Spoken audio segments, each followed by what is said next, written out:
Got to. Am I right in thinking you and Rowan have never actually confabulated before in this medium? Can you hear me, by That's the way? right. I'm not sure if... I'm not getting through, am I? Oh, no, you're fine. I can hear you. Okay, so Yeah. everyone Jack, else can is... you hear Rowan? Yeah. Right, you can, yeah. Just my Excellent. screen isn't lighting blue. Everyone else's screen, like, I guess that's just because I'm not seeing it for myself, and maybe neither of you two are, because Skype is what it is. Yes, Skype is Skype and will be Skype forever, unfortunately. Oh yeah. I actually had to re-download it and reinstall it to get it to work this evening. Oh yeah, on my computer, and I don't know whether this is generally true. It has this awful habit of when I load it up, for some reason, it reinstalls itself just automatically. And I'm like, why are you doing that? Just work. Yeah, it does that exact same thing to me all the time, except sometimes it just goes, no. So I have to do it myself in order to get it to start. I had a semi-conspiracy theory for a while that they were actually making it worse to get everyone to migrate to Teams. But whether that's true or not, or it's just the usual Microsoft incompetence. Yeah, it's hard to tell, isn't it? Is it deliberate? Is it not? With Microsoft, very difficult to tell. I always think of like that awful Windows login system that they have, which is one of. I mean, I'm no programmer or anything like that, but I've dabbled in bits and pieces, and I'm telling you, if you get beneath the hood of that and you look at the actual code, it is one of the worst things I've ever seen in my life. It's like an A-level like ICT student could do better than this. That's not even hyperbole. It's riven with conflicts and complications with other essential programs to make Windows work. It's so badly done. No, it's the same with all Microsoft software. I mean, I regularly use Word as an editor, obviously. I mean, the main problem with that, and it's something that runs for a lot of Microsoft, is it's very unclear on what its audience is. So Word can do stuff that 90% of people who use it don't use, and that's why it's ridiculously complexified. Like it's just there's just so many functions that are clotting it up. Yeah. I just like the idea of people like coming to these decisions. Like, I want to be a fly on the wall in the board meetings or whatnot, where people come to these decisions. Like, oh yeah, this is what people want. They want a cumbersome, clunky login system which doesn't work half the time and which conflicts with everything else and makes it about 3 or 4 minutes longer to actually get into your computer. That's what people want. In actual truth, though, that will be about like 70 boardrooms over the course of the year, all of which will be tedious beyond imagining. So you probably wouldn't want to be a fly on the wall of those. Definitely not. I like the fact that we've already got into the subject of walls, by the way. Yes. In a that's a very quick inroads to the subject. That wasn't bad, actually. I mean, now that I think about it, this whole discussion is almost like a metaphor for the story we're talking about, or vice versa. Yeah, we got a bit of everything. We got bad corporate behavior and walls, which are both features of the story. Oh, brilliant, Jack. I mean, like, this is a really interesting one, actually. I mean, every single time, one of the things I love about these HP Lovecraft retrospectives is every single time I've come to do them, every single person who's done one has chosen a slightly off the wall Lovecraft story. I that was not, Rowan, do not start. That was not a deliberate pun. Do not start with me. Fair enough. Yeah. And it's absolutely wonderful. We seem to have like avoided some of the more obvious ones. We haven't done things like, for example, no one has wanted to do the Call of Cthulhu. We've done the Color Out of Space. Lex Jones did that, and that was quite cool. But we haven't done things like At the Mountains of Madness or any. I don't think we've done any of the Innsmouth stories yet. Yeah. To answer your first question. This is indeed the first time Rowan and I have actually spoken, so in person, as it were, digitally in person. Anyway, so that's really nice. I mean, we've corresponded a lot online, but yes, it's lovely to finally get to talk to you. Likewise. Yeah, thank you. And yeah, your observation. I mean, it is interesting, isn't it? I mean, there's plenty of the more famous ones that I could talk about, that I'd be perfectly happy to talk about at length. I mean, probably my absolute favorite as distinct from the one I think is best is Charles Dexter Ward, because I just enjoy it so much, and it was one of the first ones I read, and it's one of the ones that I find sections of it anyway, genuinely scary. So yeah, I could talk about a lot of the more famous ones, but the ones that are really interesting, I find, tend to be the ones that are. I mean, certainly the ones that have caught on, as it were. I mean, there's Call of Cthulhu, which became the big role play game and stuff like that, and Dunwich Horror, and they're, dare I say it, I think they're lesser stories on the whole. They're interesting, but. Because the whole corpus is interesting, but it's far more interesting, I think, to think about some of the ones that haven't caught on so much. Like, I mean, you did an episode about the music of Eryx, which is a beautiful story. It's wonderful. It's one of his best pieces of writing. I mean, agreed. But it's one of the ones that hasn't caught on so much. I like the fact that you made the distinction there too, which is a really important one for Lovecraft, I think, which is the distinction between one's favorite and the better stories. Because I think one of my favorites has got to be At the Mountains of Madness, but it has flaws. I mean, my God, does it have flaws? It's a leaden piece of work, that one.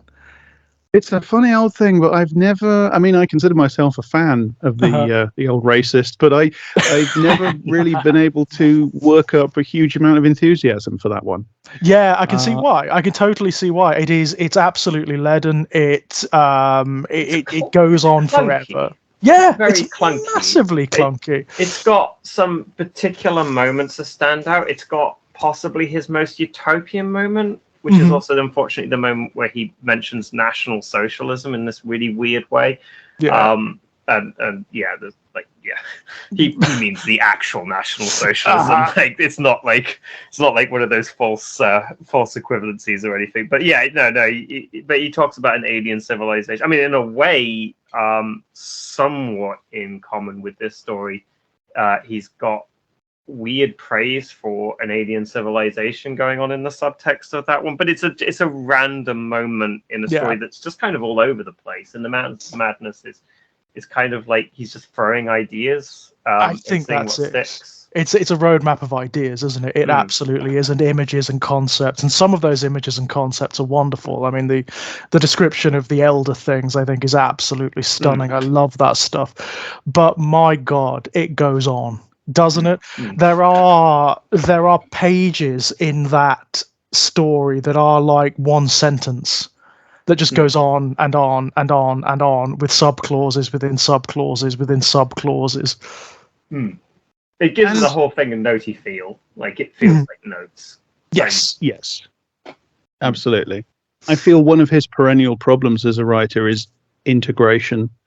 A lot of his stories do not feel properly integrated, and it's because, I mean, in a way, it's a tribute to him, because it comes, I think, fundamentally of the fact that he is very, very fascinated by a range of things, some of which simply do not go together terribly well. And I think in the Mountains of Madness, I'm getting it mixed up with the you are with the John Carpenter wonderful John Carpenter movie. At the Mountains of Madness, I think it's very, very glaring there, because one of the things that he's very interested in is thinking about and dreaming up and imagining these alien societies. You get that. One of the things I'd like to talk about, actually, just to veer off slightly for a moment, is the collaborations and the ghostwriting projects, because they definitely get underappreciated. The story we're going to talk mainly about this time, In the Walls of Eryx, is technically it's a collaboration. He wrote it for somebody else on the basis of their idea and their original version of the story. Guy's name was Sterling, I think. That's right. But it's very but it's very much a ground-up rewrite, from what I can tell. I mean, it's in any meaningful sense, this is just Lovecraft writing a story, but he is writing it based on somebody else's idea, and it is technically it's a rewrite of somebody else's story. And Lovecraft wrote a lot of stories that are actually collaborations to one degree or another, usually along those lines. He wrote a story on his own that's based upon somebody else's idea at their request, or stories that are ghost written for other people. And they're not in, I have a book that says the complete works of H.P. Lovecraft. And firstly, there's no criticism in there, and none of these stories are in there. And some of them are really good. I had to buy a separate volume, the collaborations. And this is in that one, and there's some really good stuff in there. And to sort of circle back, one of them is a very interesting story called The Mound. And he does a very similar thing in that to what he does in At the Mountains of Madness, where you kind of have a story that frames what he really wants to do is to kind of write an essay about this other civilization, this alien to one extent or another civilization. And it's actually better integrated than At the Mountains of Madness. It's still not quite integrated, if you know what I mean, but it's better integrated, because what it's a story very much about that, and what he kind of wants to do is write this essay about a civilization that just exists in his head, a history that just exists in his head. And one of the other things he wants to do is write this great big story about atmospheres and environments, and he ends up writing both, but they're sort of jammed together. You just have this bit where the guy says, well, we found this frieze, and from the frieze I've deduced the story of the aliens, and here it is. And then you get into this. It almost gets Dan Brown, doesn't it, at certain points, where you've got characters standing around, well, here, in this frieze, this is depicted, and this obviously means this. These creatures come from outer space, and they obviously have this kind of civilization. How you possibly deduce that from wandering around this subterranean city, I have absolutely no idea, but there we are. But it also translates that general disdain for having any sort of seriousness to framing narratives that the Penny Dreadfuls and a lot of the serial narratives that come before Lovecraft generally had. Like the framing didn't matter. The readers just wanted to get to the meat. So you would have very thrown up framings in general, with a lot of, like, even the earlier Gothic stories would often, like, I met someone in a bar somewhere and they said this. It just didn't even occur to the writers that, like, anyone was going to interrogate their frame. I think Lovecraft, like, very much was still channeling that. I mean, even in this story, like, the whole thing is a retrospective account where the consistency of the character's point of view is a little at odds with itself. Like, definitely, he obviously goes through like a massive shift in perspective, and it's really not clear at what point in the story he does. And also, like I mean, if I have any criticism of this story, I actually really like it. It's like there's not a lot of like foreshadowing of that shift. It's clearly the instrumental, like the key moment of the narrative, where he turns around in his thinking, but it's not really presaged at all. He just kind of does it at a certain moment of despair, and there's no supernatural element to that in this narrative, unlike in certain Lovecrafts, which is a sort of his general Deus Ex Machina to explain that kind of thing. I mean, it still works. It's fine because it's appealing at the level it's appealing, and that's just not important to this story. That kind of psychological verisimilitude isn't really, like, in Lovecraft's mind when he's writing this, clearly. No, it's an interesting one, this, isn't it? I think a lot of people, when they do come to this story, are really quite surprised, given that it is so atypical of most of Lovecraft's writing. I mean, really what he's channeling, certainly in like the earlier sections of this story, he's channeling that kind of science fiction adventure story that was so popular in the pulp magazines of that time. I mean, it even has all of that imagery that's derived from like British Empire. It has the sort of alien jungle with even the lizard men. I mean, for God's sake, the classic lizard men antagonists, although these ones do have the strange sort of pectoral tendrils and whatnot by which they purportedly communicate. That's really interesting, isn't it? Because they get less like that the closer he describes, or the closer he gets to them, or the more he sees of them. Yeah. He actually says at one point that, now that I see them a bit better, they're not really lizards. They're Yeah. and it's interesting that they start out being something that's quite tropey. Mhm. And the more he describes them and the more he sees them, they become more Lovecraftian. They become these rather hard to visualize, nebulous, and hard to interpret their actions as well. These creatures of tentacles and suction cups and things. That's something that interests me. Well, I it's mean, fascinating, I absolutely isn't it? agree. Firstly, I absolutely agree. Firstly, with Rowan's observation, the story, the change of mind towards the end does just sort of come out of nowhere. Yes. And you have a really raging case of. I mean, first off, this is one of my all-time favorite Lovecrafts. This might be my absolute favorite. So. But it does have a raging case of something that troubles him all the way through, which is that he doesn't actually write a character going through an experience. What he does is he writes the character just telling you that he's going through the experience. Yes. So there's nothing in the way this guy thinks or writes or talks that indicates mental degeneration or panic or despair or anything like that. The guy just tells you, I'm in mental degeneration. Yes. Yeah. You certainly get it at the end of a lot of his stories, those stories that tend to end with characters who've gone through some traumatic, extra-dimensional, uncanny experience and end up in an insane asylum. And they are often writing in journals. It's epistemological. They're writing in journals and they're saying things like, oh, it's at the window. Oh, there's something at the door. Oh, it's so frightening. And it's actually literally happens in Dagon, I think. I know. Cliche of, it's so funny. That the monster is coming through the door as I write this. Yeah. But the real quintessential case of that is in a very celebrated and famous story, The Shadow over Innsmouth, where you get the guy just sort of says at the start, I do have a bit of a decision to make, and then he speaks perfectly rationally about all this stuff that happens in Innsmouth until the very end, where he says, and also I'm turning into a fish person, and I'm going to go and live under the sea, and I'm going to live forever, and I'm going to live in glory, and it's going to be wonderful. And you think, well, hang on a minute. When did that psychological transformation happen?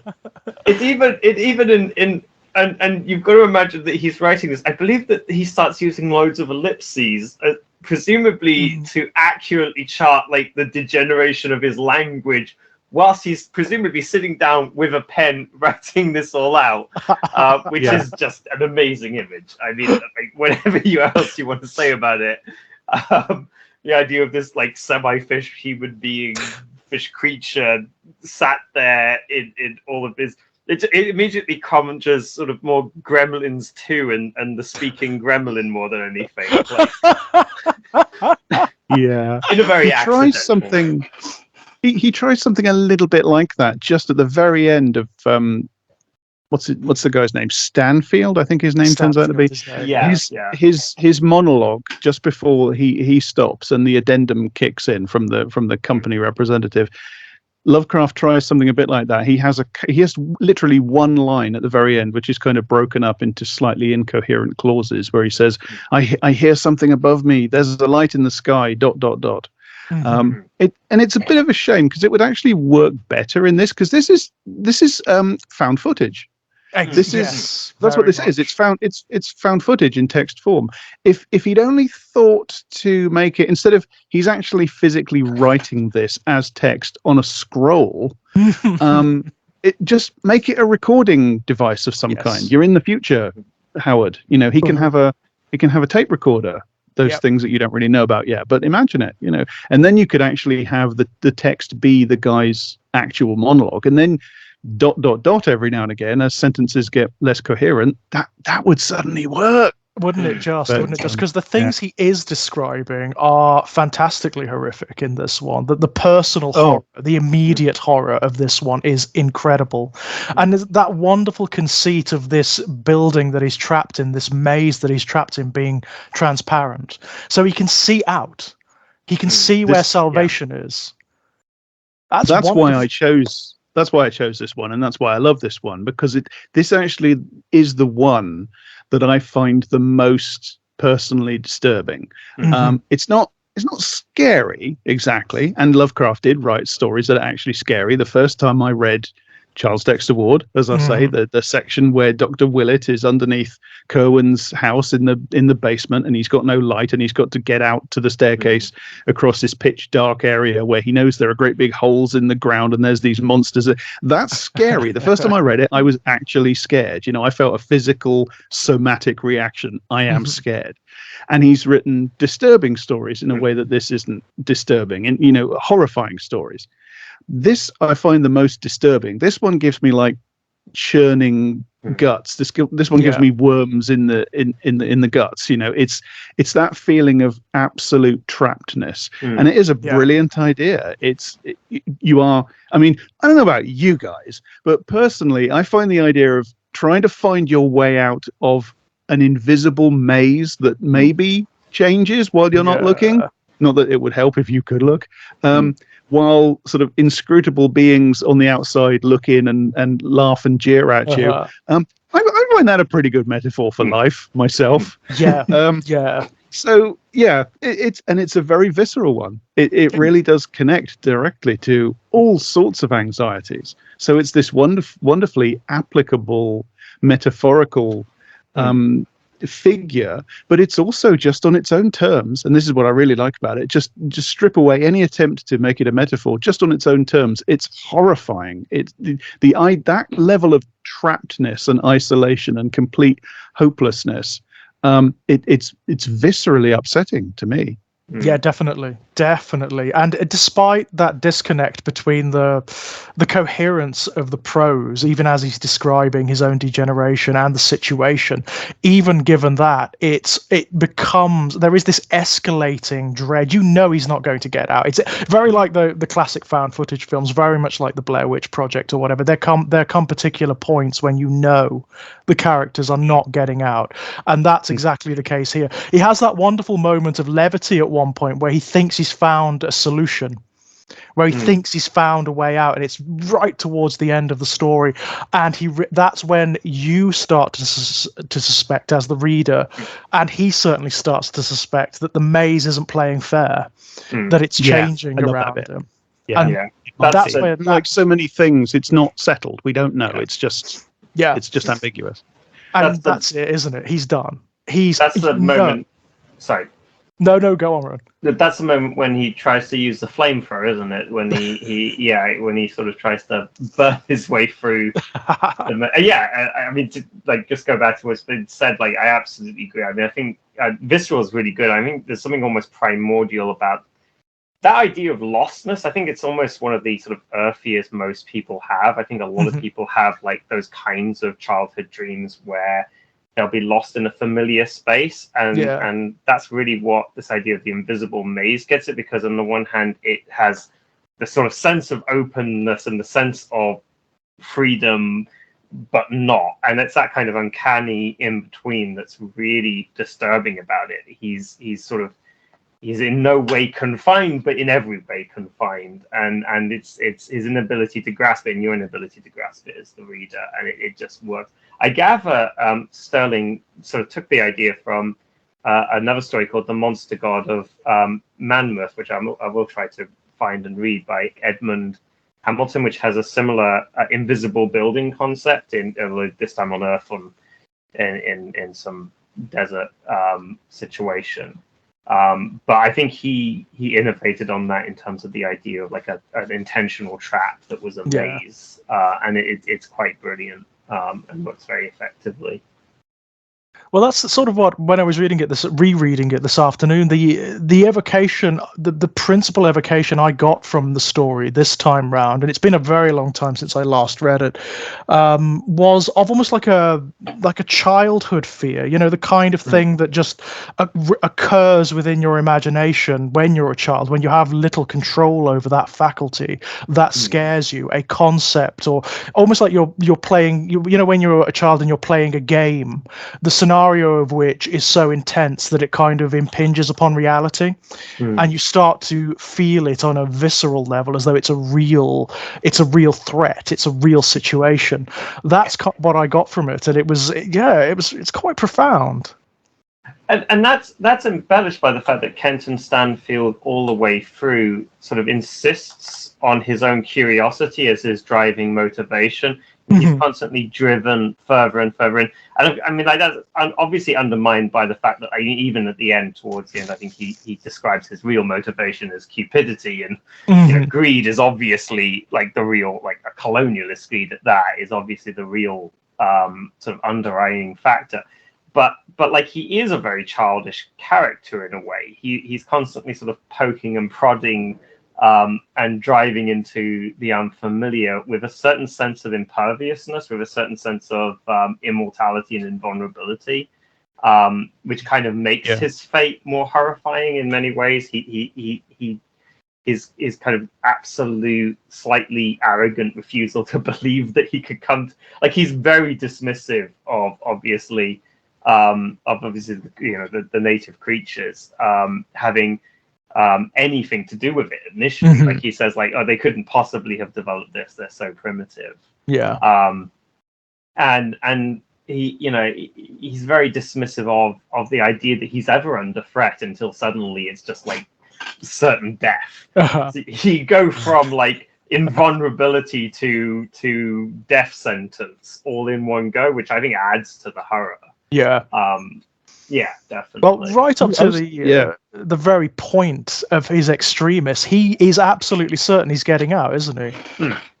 Well, even quite late, he's still saying things to himself like, "Well, I'm going to need some chlorite, whatever they are, chlorite cubes for the journey home. You know, I've got to get back to Terra Nova, so I'm going to have to save some." Like, and you're thinking, you're really not going to need those, mate. I'm sorry. No, you may as well use them, mate, while you can. One of the things I appreciate about this is actually very well done on a technical level. Like I mentioned, that it's kind of textual found footage. Because of that, and because Lovecraft makes the crucial decision to not give it a prologue, to not have a kind of a thing at the front that says this manuscript or this recording or whatever was discovered, and that's all put in the addendum. We're just thrown directly into Stanfield's account, and then we get the stuff that contextualizes it all, and therefore the epilogue, if you like, as an addendum at the very end. We go in. We do not know if this guy is doomed or not. This could be that was a close shave, wasn't it? Anyway, but it as it goes on, you start to realize that he's not getting out of this alive. But he does it just on a technical level like that. He's on form this week, you know, so to speak. But absolutely right. Stanfield's he's relentlessly rational and calm and kind of confident. And I mean, we were saying before, there is a slightly unfortunate way in which Lovecraft doesn't depict the man's mental collapse the way maybe we would like. It just sort of happens in between chapter breaks, so to speak. But at the same time, that does have a kind of a good effect, because the contrast between the man's confident, apparently rational, intellectual approach to all this, his tone all the way through is like, well, obviously I'll figure it out eventually. The contrast between that and the dawning realization on the part of the reader that he is absolutely screwed, that creates a really interesting effect, I think. It really does. There's almost like a dichotomy there, isn't there? You know, between his circumstances and his perceptions of his circumstances, and in that regard, it's kind of like his imperialism made manifest, isn't he? You know, well, I belong here. I can solve anything. Yes. This is a primitive world, and this is even if it's a structure built by alien creatures, they're primitive alien creatures, and this is ours, right? There's also a really interesting clash between that tone I was talking about of sort of detached, confident intellectualism and what he actually describes himself as doing. He tells us that he's doing things well, I need to ascertain this, etc., etc. But what he actually does is immediately he gets into the maze, he starts kicking it and scratching it, and there's something almost toddlerish about his actual behavior. Yeah, that's interesting, isn't it? It's reduced him, I suppose, to the level of a child. Everything's reduced down to the most pragmatic solutions, and that's what he has to do, and that's what he does. He goes through a series of stages as to how he might solve this particular problem. Isn't there a moment where he also he actually, when he's starting to dehydrate, he tries to lick up some of the mucus or the filth that's in this place, and it makes him very, very sick as a result? And that's he describes that to us in a very well. I had a go at drinking the mud, obviously, and it made me sick, unfortunately.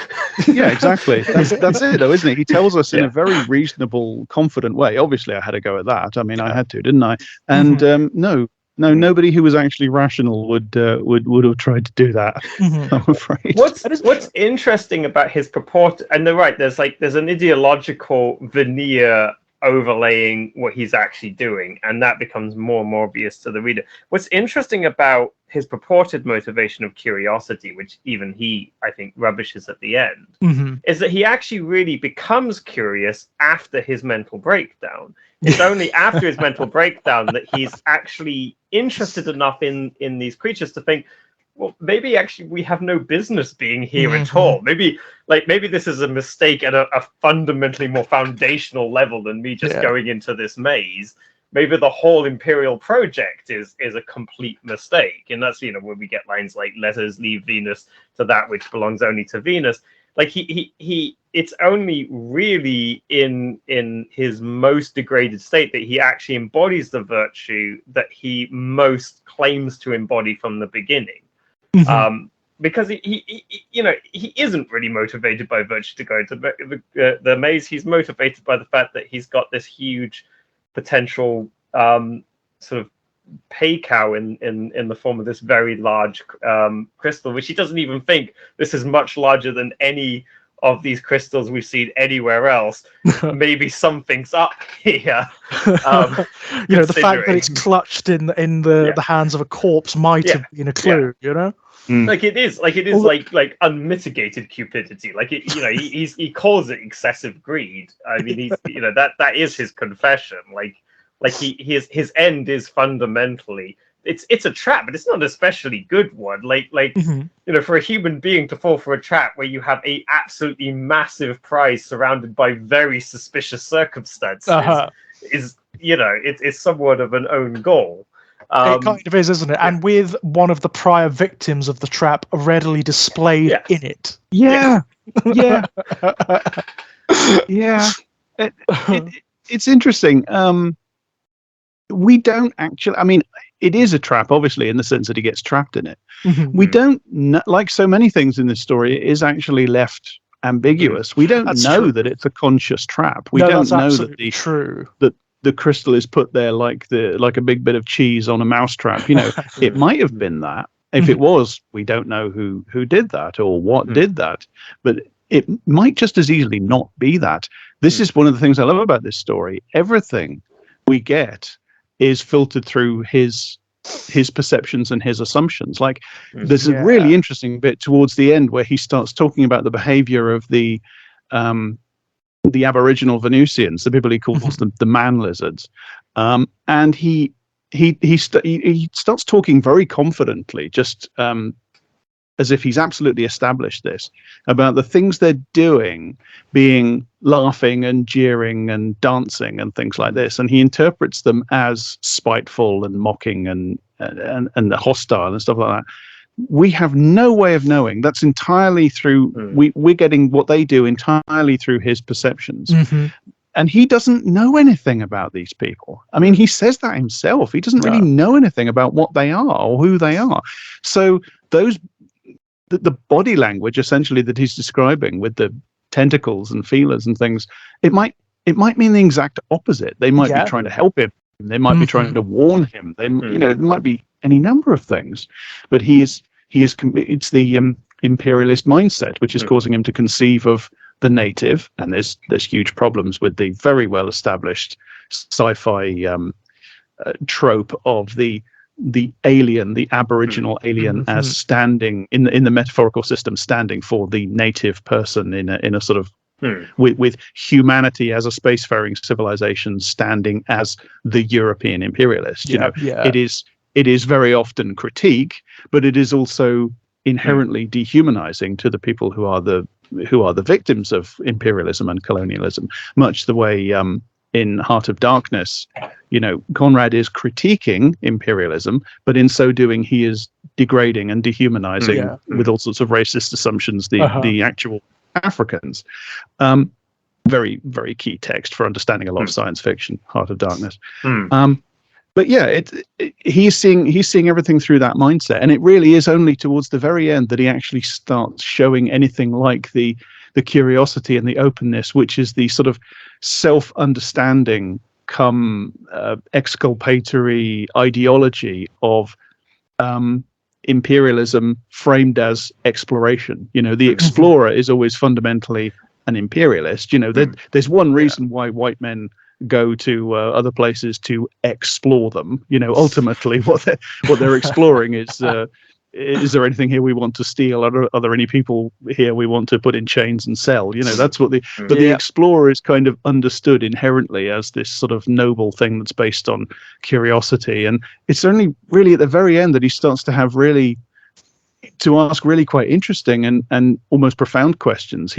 There's a wonderful moment where he says, who's to know if it's us or them who are the norm in the universe, who better conform to what the universe wants or what the universe expects, It's one of the strange contradictions you find in Lovecraft, isn't it? And it does occur not only. I mean, I think it's probably most overt in this story, but it does occur in others as well, where he toys with ideas that seem to be contrary to the perspectives that he espouses in, like, his other writings and in his letters and whatnot.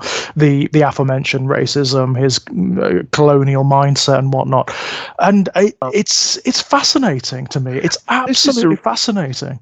This is another reason why I find this really interesting, because this story really does clash with a hell of a lot of received opinions about Lovecraft. It is extremely atypical. That was the word you used earlier, George, and it is extremely atypical.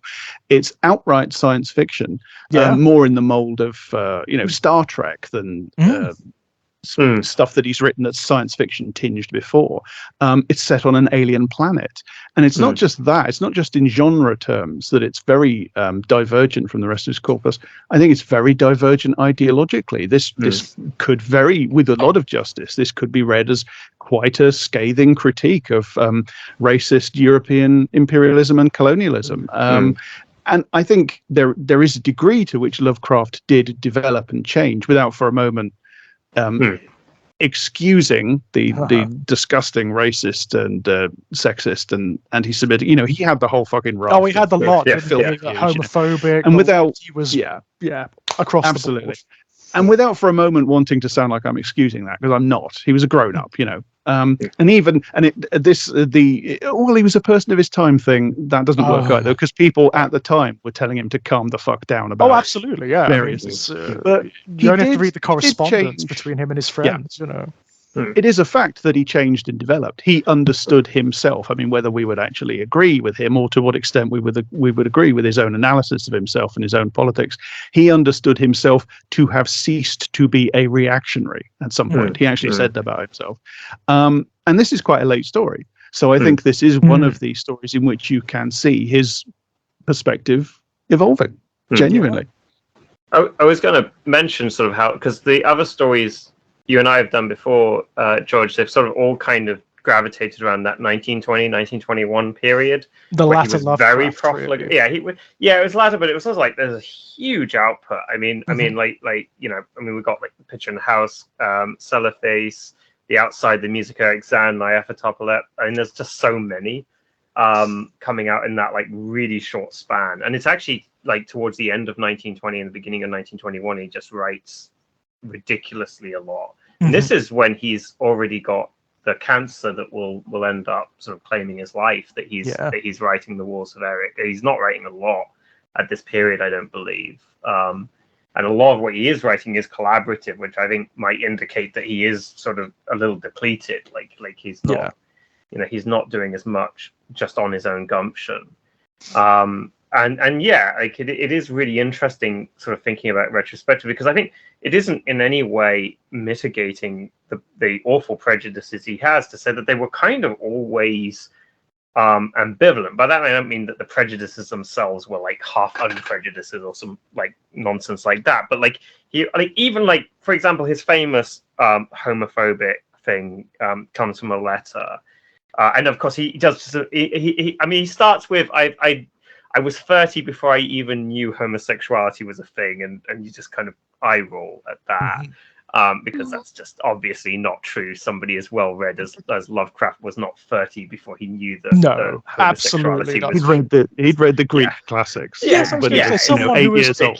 someone who was operating in the cultures that he did, however distant he might have been from those people. There is no way in hell he didn't know what homosexuality was. And he undermines the claim immediately, of course, because the first thing he associates with homosexuality is pederasty, and you didn't just come up with that yourself, Love. You didn't just immediately jump for the most base, obvious, cliched homophobic narrative, just on your own. That's absurd. But at the same time, in that letter, he's kind of like, oh, I'm not really sure about this, and then he starts talking about gender identity, which is very interesting, and he starts going off about I hear that there's some men who are very effeminate who actually have a lot of sex with women. Isn't that interesting? He's just kind of all over the place. He's always all over the place with these prejudices, with the possible exception of his prejudice against black people, which I think was just unremitting and awful, and to some extent at different points against Asian people he could be pretty similar. Against Jews, his anti-Semitism was veered all over the place, and obviously he married a Jewish woman. But also, while we're on the subject of the story, Kenneth J. Sterling was Jewish, and he immediately talks about him in very affectionate terms to Robert Hayward Barlow, who is gay. Yes, openly so as well, right? Yeah, and you got this amazing letter, which Lovecraft talking about Sterling to Barlow, which was one of the few things I was able to find. There's very little about this story online. This is a little Jewish boy, so high up to my waist, and it's damn if a little imp didn't talk to a man of 30, and Sterling was 14 at the time, so that was quite a praise. Sterling's interesting because he just disappears afterwards. He gets a Harvard place for medicine at the age of 15. So clearly, so pretty smart. Wunderkind, yeah. Obviously, a lot going on there. Lovecraft is very affectionate, and you just get all of these moments, and you just got Lovecraft, the arch homophobe and anti-Semite, talking in affectionate terms about his sort of Jewish superfan. To a gay guy. Absolutely. He didn't meet many people in his life as such, not face to face. He was a very isolated individual. But Barlow, he did meet. He spent summers with Barlow. Openly homosexual man. It's just fascinating, the contradictions that inform the man, and which then filter down into his work.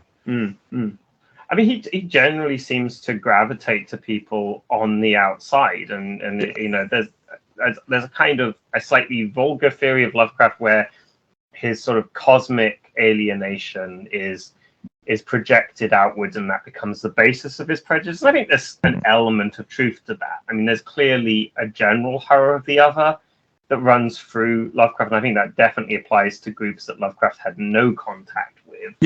Black people and Asian people in particular get it very badly, and they're usually depicted as sort of primitive, superstitious types who are meddling in forces they can't understand.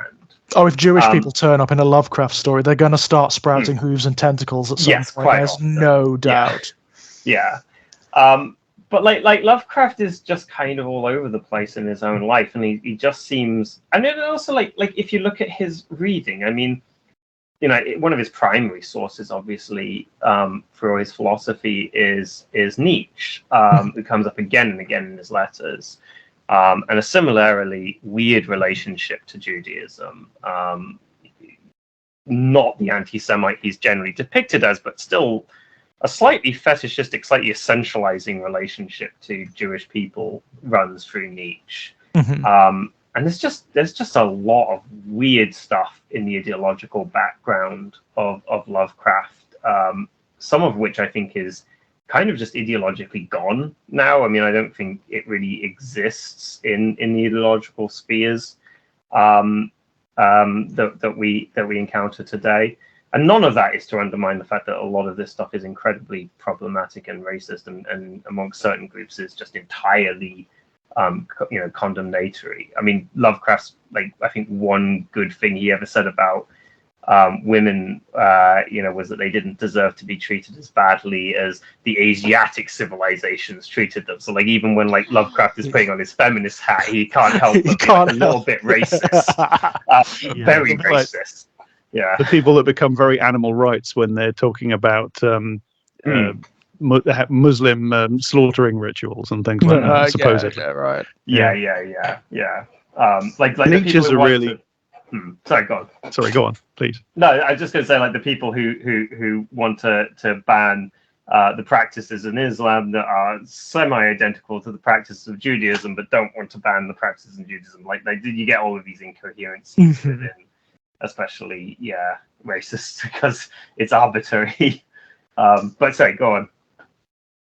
I was really just stimulated by something you were saying. I think it's no surprise really that Lovecraft was very focused on Nietzsche. They strike me as very similar types in some ways, even down to that strange sort of lack of self-knowledge about their own prejudices. I mean, Nietzsche, it's been a long time since I seriously read any Nietzsche, but as I remember it, Nietzsche often comes out with stuff that is, I think, certainly from a modern perspective, anti-Semitic. But he understood himself to be against anti-Semitism. So he lacks self-understanding there. And I think that's very key to Lovecraft. Lovecraft did not really have a handle on his own psychology at all, or even his own ideology. I think one of the things that is actually, it's very interesting. Many people have pointed this out, but it's very interesting how many people who are in marginalized groups, particularly LGBT people, that Lovecraft would have formerly hated or claimed to hate, and many people that are on the left are drawn to Lovecraft. There is a genuine paradox there.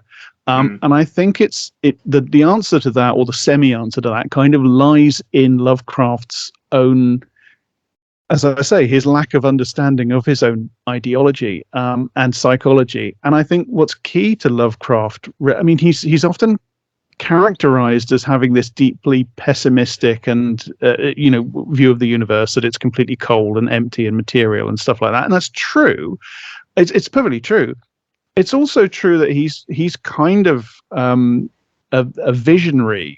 He's kind of China Miéville once described him as Julian of Norwich with materialism and race hatred, which I think is a good description, because he is kind of a surrealist visionary, and his view of the universe is kind of cold and hostile to humanity and inscrutable and all that stuff, and deep pessimism. Yeah, that's true, but for me, the thing that's absolutely crucial to Lovecraft, to his writing, the thing that makes him such an interesting writer of fantasy and horror and science fiction, as in this, is that he has a deep-rooted xenophilia.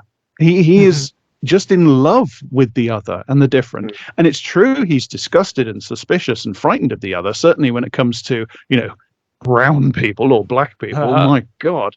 You only have to read The Horror at Red Hook, which is a story which is staggeringly racist and is powered. It's a powerful story, but the power comes directly from the fact that he has tapped directly into the raging torrent of disgust and loathing and fear and hatred that he feels for polyglot, multiracial New York. You only have to read that story to see that, he absolutely did hate people who were different from him.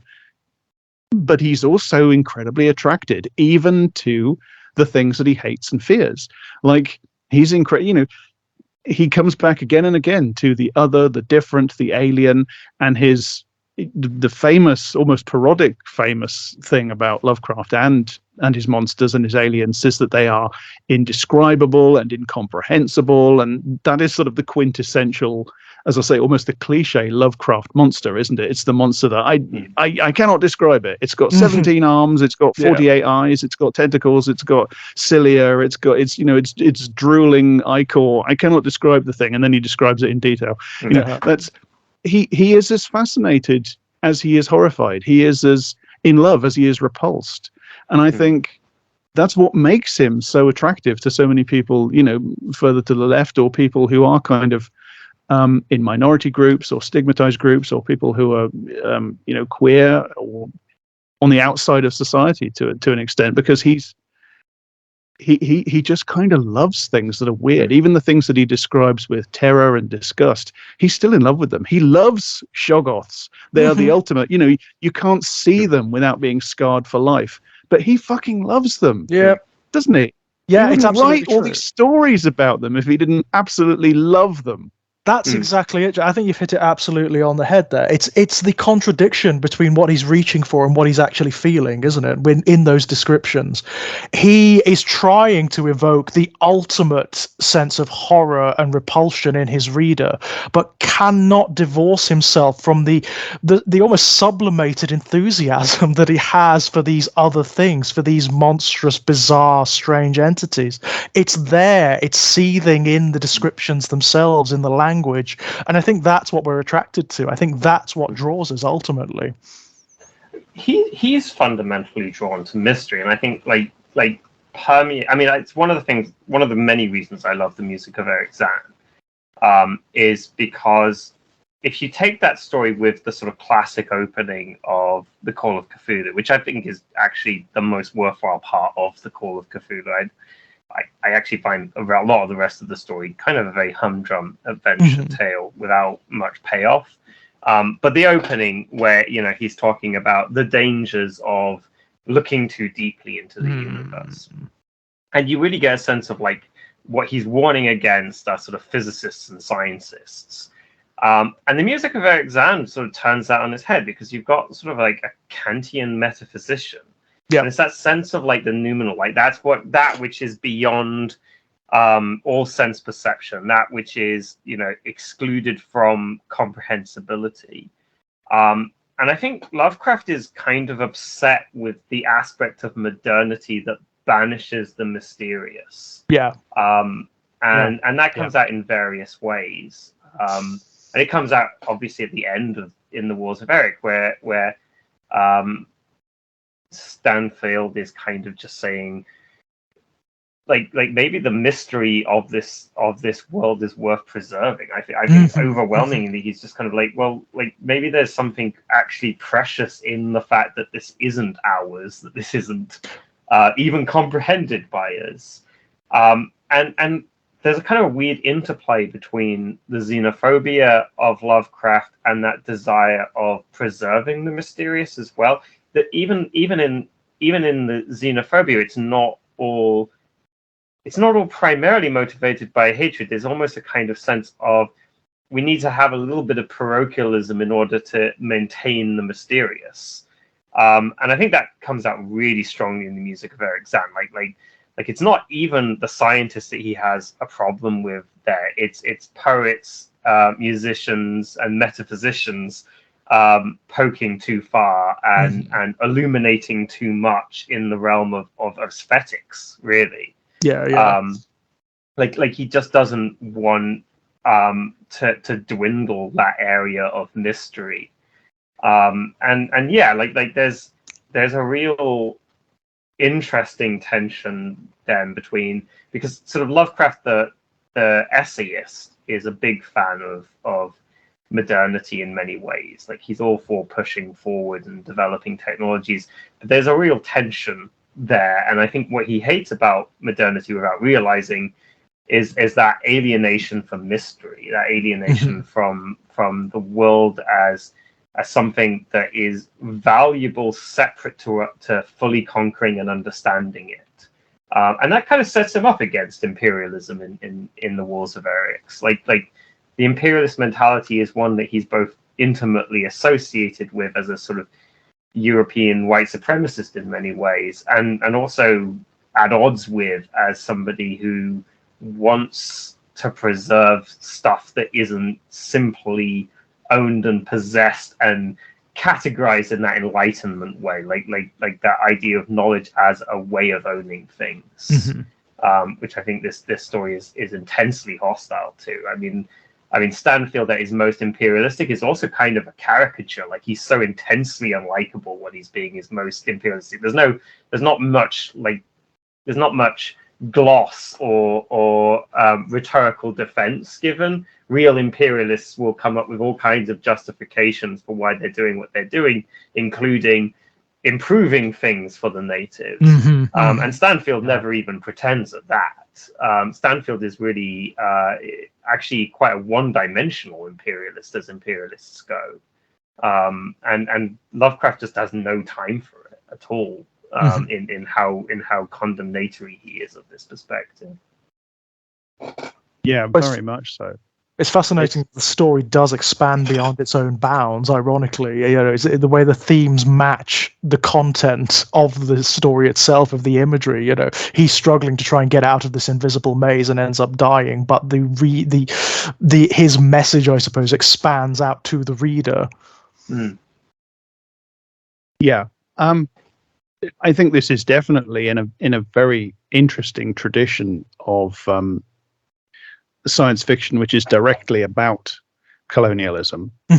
And it is very arguable, I think, that colonialism and the ideology of colonialism is integral to the formation of science fiction as a genre. There's a very good book by a chap called John Reeder called Colonialism and the Emergence of Science Fiction. And that's all about this. It's about how science fiction forms out of that Gothic and adventure fiction of the Victorian period, which is it's steeped in imperialism. It's imperial fiction.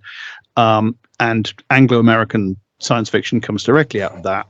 And it takes as absolutely part of its basic constitution, its basic project, this sort of reiteration of displaced colonial history and imperial history, and it has this ambivalence and ambiguity about that and about the types of other that are encountered by imperialists and colonialists, and this oscillation back and forth between exploration and opportunity on the one hand, and disaster, general disaster or particular disaster, social disaster, cultural disaster, degeneration, stuff like that. It just goes, but just inherent to science fiction. That's just for reader, that's just what it is. It just comes directly out of that. And I think there's a lot to that. I think maybe you need to expand here and there, but I think there's a hell of a lot to that. And that's you can pick out individual texts that illustrate that incredibly. I mean, it's a pulp set of tropes. There's there's episodes of Star Trek and episodes of Doctor Who that do this narrative. There's a very interesting Doctor Who story from the 70s called Colony in Space, and it's about the humans, i.e. the white Europeans, and they are actually literally all white Europeans, of course, because it's the 1970s. They are on this alien planet to mine, specifically to mine, and the other lot are there to settle and grow crops. So it's a reiteration of the West, and you have the settlers and the farmers, and then you have the railroad coming into town and the miners coming into town, and you have the aliens who are specifically called the natives. And the story is about the conflict between the mining corporation and the ordinary people who just want to be farmers on this planet. And of course, the Doctor, being right on, he sides with the farmers. At no point does anybody say, well, actually, there's people already living here. Maybe they should have the planet. That's just not on anybody's radar. Or maybe they should have a presence or a say in this politics, right? Yeah, they're just depicted directly according to the most insulting stereotypes about Native Americans. And yet, the story, it turns out that there's this city under the ground And Doctor Who kind of does this story several times. As I say, it's a pulp storyline. It happens again and again in pulp sci-fi, as well as in more literary. As I say, there's entire subgenre within science fiction which is just explicitly this. You have Ursula Le Guin does it at least twice, and But in the Doctor Who story, it turns out there's this alien city under the ground that was set up apparently by the ancestors of the current people on the planet that they call the natives, and it has this advanced civilization, and there's examples of the alien race still living there, and they're incredibly intelligent and wise and humane, and they have this weapon that destroyed this gigantic weapon that's obviously, again, because it's the 70s, it's an analog for nuclear weapons, but it destroyed their culture. So the story turns out to be, despite formally actually being quite racist on the surface, it turns out to be kind of this story about how imperialistic, modernistic high civilization leads kind of inevitably or semi-inevitably towards this disaster, towards degeneration and crumbling and reversion to primitivism and destruction through the development of weaponry and imperial dreams and stuff like that. It's not, it's very ambiguous. You can't sort of straightforwardly declare it, oh yeah, this is a nice left-wing story that ticks all the boxes. But there's something more going on there than just natives are stupid, we need their land because we'll farm it and they won't. There's a lot more to it, and that's just throughout the entire history of science, and that's absolutely what's going on in this story, isn't it? It's the end of this is, I find it very moving. It's strangely melancholy, and it's kind of for Lovecraft, it's kind of great spirited and far sighted. It's that xenophilia I was talking about, kind of becoming conscious and starting to try to at least to be a little bit humane. There's a sense of the injustice of colonialism and the sort of dead end of it, both towards the victims, the formal natives, the displaced people, but also towards the imperialist. I mean, the central figure in this, it's not a psychological portrait or even a particularly sophisticated political portrait of the actual psychology or the actual ideology of imperialism and colonialism. That's true. But nevertheless, it's about this guy who is fundamentally a colonialist, an imperialist, an invader, a prospector, etc. And he's completely trapped within his own perceptions, which are kind of crude and self-deceiving. Fascinating bit early where he says, oh, these natives, these man lizards, they can't do anything. They're not sentient. They can't think. They can't do anything. They certainly couldn't have built this fascinating maze. I mean, the only thing they've ever done is create these gigantic cities that we're going to that we're going to steal later on. So there's real cognitive dissonance there. There's real self-deception there. Yeah. And he ends up, as I say, trapped in this incredibly metaphorical mazes, and labyrinths are always metaphors for the unconscious. They kind of just do that whether you want them to or not. So he ends up trapped within this metaphor for the unconscious that he can't see, and he can't find his way out of the folds and the dead ends. And it's really interesting to find this in Lovecraft, where you have really quite a mordant picture of colonialism as kind of a dead end, a trap, but set up by somebody, whether it was the natives or a previous civilization or just nobody. It's just there. Lovecraft specifically does not tell us what that maze is there for, who made it, why it's there. So it's just there. So really the whole project is that's the terminus, that's the teleology of the entire colonialist project. You just end up trapped and dead, and rotting. You've still got the crystal, the incredibly valuable crystal clutched in your hand, but you are a rotting corpse. And you have, just before he dies, he has this quite moving, the beginning of kind of a dialectical and open-minded view of the universe, and then that just gets killed, and then you get he begins the story explicitly exterminationist. We should just genocide these people. We don't need them. They're useless. Let's just kill them. And then he comes through being trapped. Again, it's not psychologically very complex or realistic, but he does get there. He gets to the idea we should just leave these people alone. We don't need these crystals, which again is kind of implicitly contains a critique of use value versus value, and it's stamped out because then you get that incredibly depressing addendum at the end, which just says, yes, we should follow his. I love this bit. We should follow his his suggestion. I mean the earlier one, the good one. The one about the genocide, not the later silly one. No, the stuff earlier one when he was mentally impaired, right? Yeah, the madness that led him to say maybe we should just leave these people alone and let them have their own planet. No, we should insanity. We should go with the sane one, which is the extermination of an entire race of people whose planet we've stolen. It's pretty modern. I like it. It really is. It's really grim, isn't it? Because not only does he suffer the ultimate indignity in this maze, this ideological maze in which he's trapped, this metaphor for imperialism, but also his life, everything about him is rendered impotent. Even his final revelation. It also shows the limits of even his perspective afterwards, because his curiosity, whilst sort of more unleashed, never goes far enough that he actually sees the fundamental problem that he's grappling with in his newfound anti-imperialism, because he immediately goes into a sort of fantasy in which the natives will destroy his recording in order to preserve their trap. So he's still very much sort of there thinking in imperialist lines. Doesn't even occur to him that his message will get fully through to his own people and they'll like just dismiss it out of hand because they have his view of things that he had at the beginning. You know, he still can't really conceive of humanity as the bad guy, even as he comes to realize that humanity in this situation might not be, you know, in the right. And so like he's kind of still undone because he doesn't realize in a way that, you know, like acknowledging all of the problems with, you know, the alien as native person, the human spacefarer as the white European carries, like taking the metaphor on its own sort of in its own terms, like it's kind of the general problem of, you know, the sort of white ally to an anti-colonial struggle, still seeing things in fundamentally colonial terms. It's the John Smith sort of Pocahontas avatar. And he doesn't get to do that. This doesn't get to become a Pocahontas. Doesn't even get that far, does it?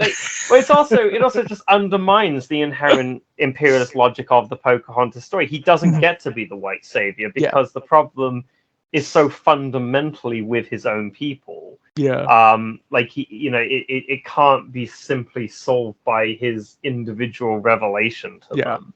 It's, you know, it's not fundamentally a moral problem. Like at a fundamen't level, it's actually, in the Marxist terms, a material problem. You know, the Venusian crystals aren't seen in terms of their use value, aren't seen in terms of, you know, the sort of pseudo reptilian natives sort of have obviously a religious attachment to these, which might connate all kinds of things, and in Lovecraftian terms might actually mean further problems, almost certainly does mean further problems down the line for humanity, misappropriating and misusing them.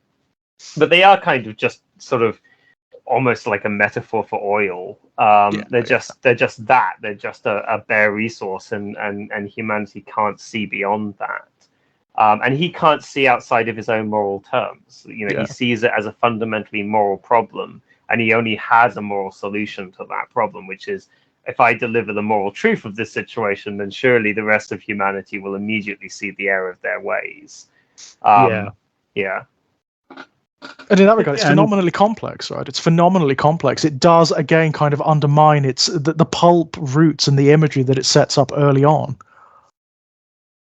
Well, this does, in its way, and it does end in failure mode. You know, the revelation does not get anybody anywhere. You know, he is still trapped. He does still die, and if it leads him to ponder things a bit more deeply and a bit more openly, and maybe come to a kind of very primitive first stage anti-imperialism, that does not lead anywhere. It leads directly into the addendum, which ends nearly with the chilling line, you know, nothing will be left when we are done. Their response to the maze is, it's a danger to our aerial craft. We'll smash it to pieces. We'll destroy it, and we'll kill all the natives, and we'll keep getting the crystals. And you know, it doesn't lead anywhere. But in a way, I prefer that infinitely to the kind of Avatar. It's again another iteration of exactly this tradition about, you know, science fiction pondering colonialism. Avatar is absolutely, you know, instead of crystals we have unobtainium, or whatever it's called. And we have instead of the crystal company, we have whatever the company's called in Avatar. Again, Alien does this, the company, over and over and over again. With science fiction does these things. But Avatar ends with this kind of dances with wolves, white savior narrative. Again, everywhere throughout fantasy and science fiction narratives. And the natives, with the help of the white savior who goes native, he liberates them, and the company fuck off, and they get their world back, and everything's happy ever after. I prefer this. As tragic a dead end as it is, it doesn't get. But then it doesn't. Storytelling ultimately never gets anybody anywhere. Storytelling is texts and stories, and they are ways in which we try to understand, and through analyzing them, we try to understand what our culture is saying to itself and thinking and stuff like this. No work of metaphorical science fiction ever freed a single subaltern person, a single colonized person, a single enslaved person. It's those people getting guns and shooting the invader, the colonizer, that does that. Absolutely.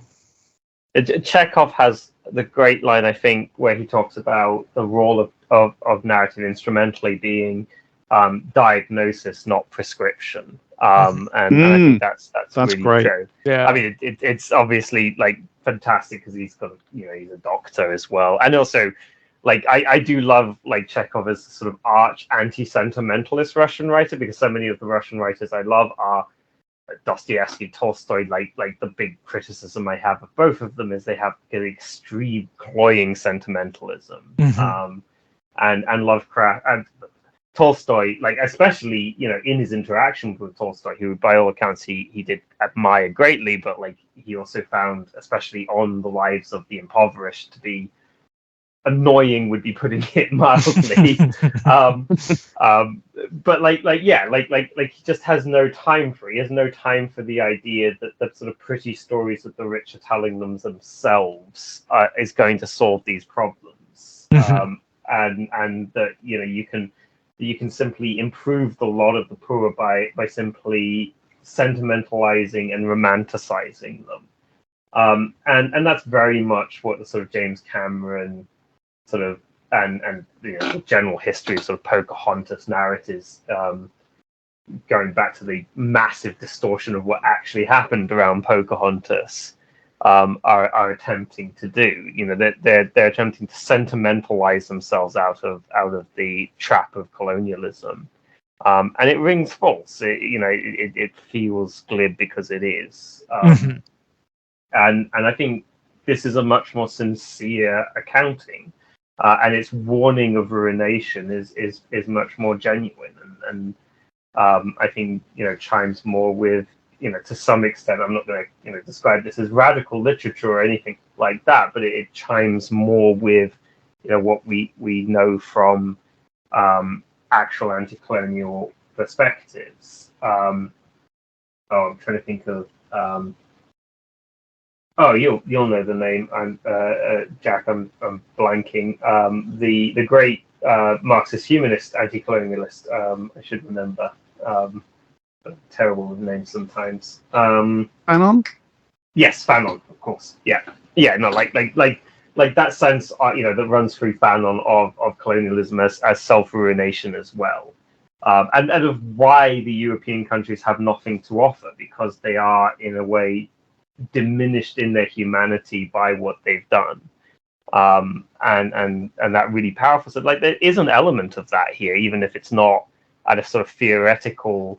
And necessarily even conscious level, the perspective of the colonialist is fundamentally seen as incurious and worse than that, unable to even understand its own incuriosity, and fatally undermined by that.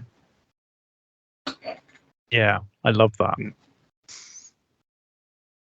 I mean, one of the more explicit horror moments for me, internally within the story, beyond any of its wider themes or implications, is that absolutely moribund detail at the end, which is almost throwaway, which is the exit was right behind him the whole time.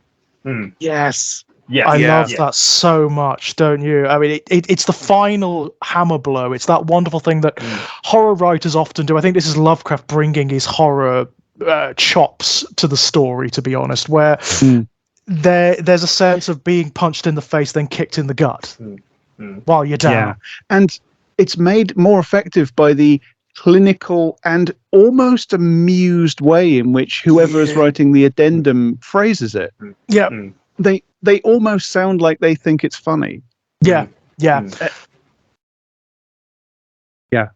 And that gets right into sorry, go on. The real deep the deep skepticism about rationality that runs through this, or certainly this kind of instrumentalists, vulgar materialist, colonialist rationality, which all it takes to make this guy completely helpless, more helpless than you would be even in a maze, because of course a maze is a structure that's built for you to get lost in, but there are ways. You can try turning left every time and try turning right every time. You can do the Theseus and Ariadne thing. You can he tries these things over and over and over. He tries to think of, can I leave a trail of, he can't make Theseus and the Minotaur work. He can't make Hansel and Gretel work. He can't make any of this work. He can't scratch it. He can't do anything. And the brute fact, just the removal of one material thing, one sensory thing, which is the sight, the ability to see the maze, makes the maze completely inescapable. And it's because without that element, your mind can't hold on to the level of information that you need in order to do the rational calculation and the tracking of space that you need to do. You can find yourself out of a maze using rational techniques, material techniques, but if you take away your ability to see it, the mind just can't cope with that. It doesn't have enough to bite on, as it were, to make rationality work. And that is really, I find that very profound. And that ultimate, that little detail at the end, which is a lovely sort of pulp horror moment, that really puts the cap on that whole thing, that whole sort of critique of rationality as being so incredibly fragile and so dependent upon very basic physical things. It's one of the things that hamstrings Lovecraft when his stuff doesn't work. It is that failure to integrate. I find this really well integrated: theme, plot, imagery. I think it's one of his best pieces of work. Frankly, I think it's up there with Eryx and The Color Out of Space, and his best work. On a purely technical level, on a purely writerly level, it's so coherent for a Lovecraft story. It's so coherent and specific. It's not like, as we discussed earlier at the Mountains of Madness, where reading at the Mountains of Madness, you often have to flip back through multiple pages to understand what he's actually saying, or what the point of these wide run-on sentences are, where he's spiraling out into some subclause within a subclause within a subclause. Here, everything is tight and coherent and specific, particularly in terms of location, because that is everything in this story. Obviously, it's in the title. It's also it's the source of the horror and of where the themes elaborate from.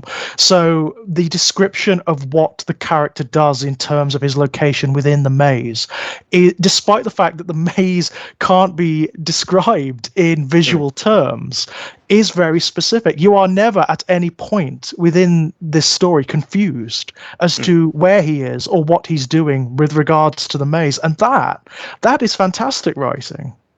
It has that indescribability in common with the music of Eryx and The Color of Out of Space, which are sort of imagine a sound that's unimaginable, imagine a color that's inconceivable, and then we've got sort of the maze as metaphor that's unseeable.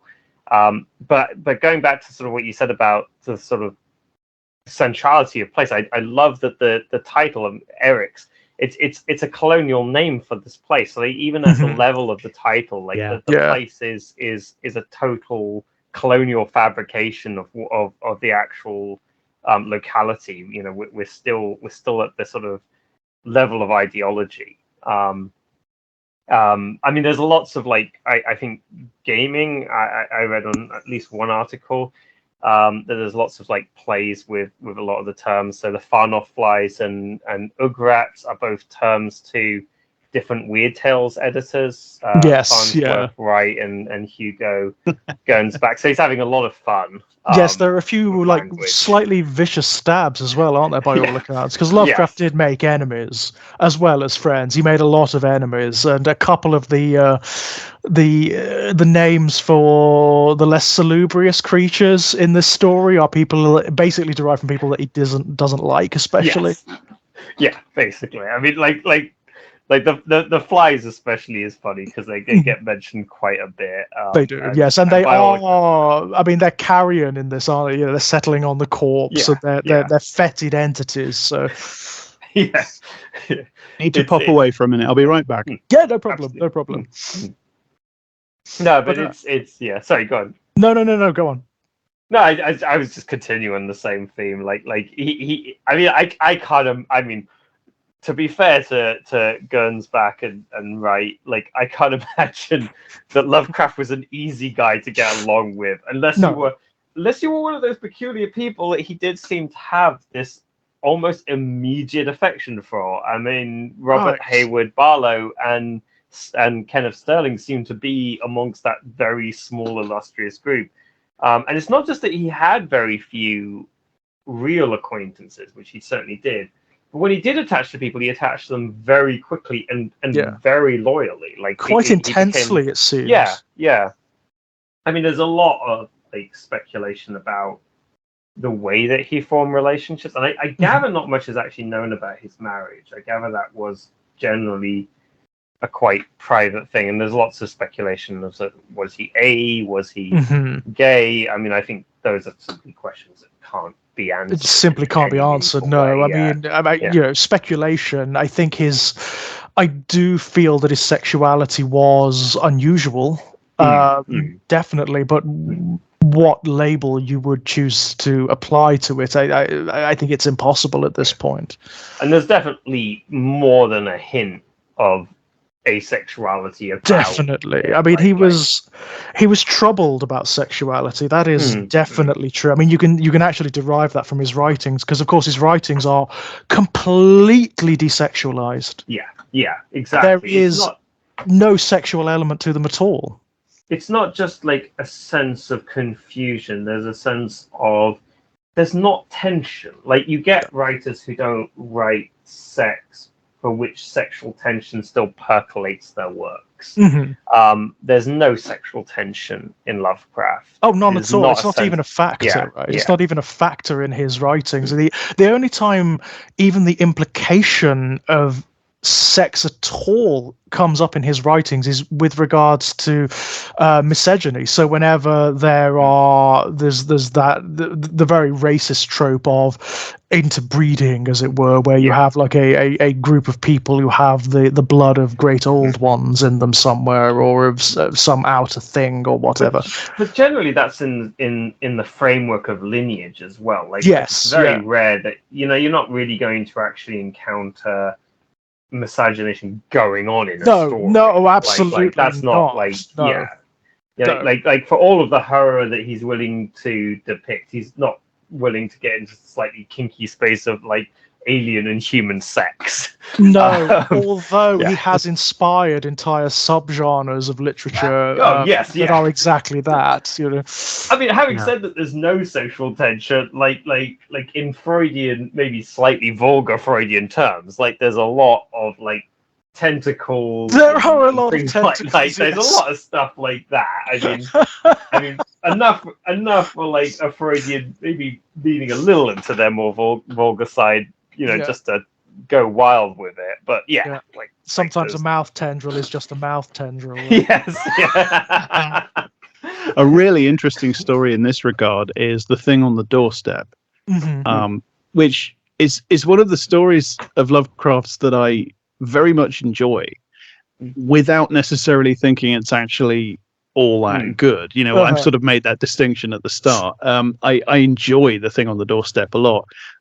I wouldn't rate it very high in terms of quality, but that's a story which is about, it's actually about a marriage. It's the narrator's best friend gets married to a woman, believe it or not, who's a fully fledged character in the story, and she. Well, I say that, but I don't believe she gets any lines of dialogue. I mean, let's not go mad, for heaven's sake. I was going to say, but yeah, going a bit far, isn't that? And of course, it turns out, spoilers for the thing on the doorstep. It turns out that she's actually her own grandfather inhabiting her body. Yes. Another thing that Lovecraft is absolutely fascinated, enraptured by, stroke horrified by, obsessed with, is the wrong mind inhabiting the wrong body. Yes, happens a lot, doesn't it? Right now, at this moment, here and now, I'm not going to go anywhere near what that might be about, but it's something he comes back to over and over again. It does. He does, and it's explicitly about the minds and bodies of different sexes or genders, being inside each other, so to speak. But it's there's no sex in that story at all. It's about a marriage. It's about love and courtship and marriage to a certain extent anyway, and there's no sex in it whatsoever. No explicit sex. But if you want to see where the sex is still there, and it is there in the story, that's a very instructive story to read, I think. This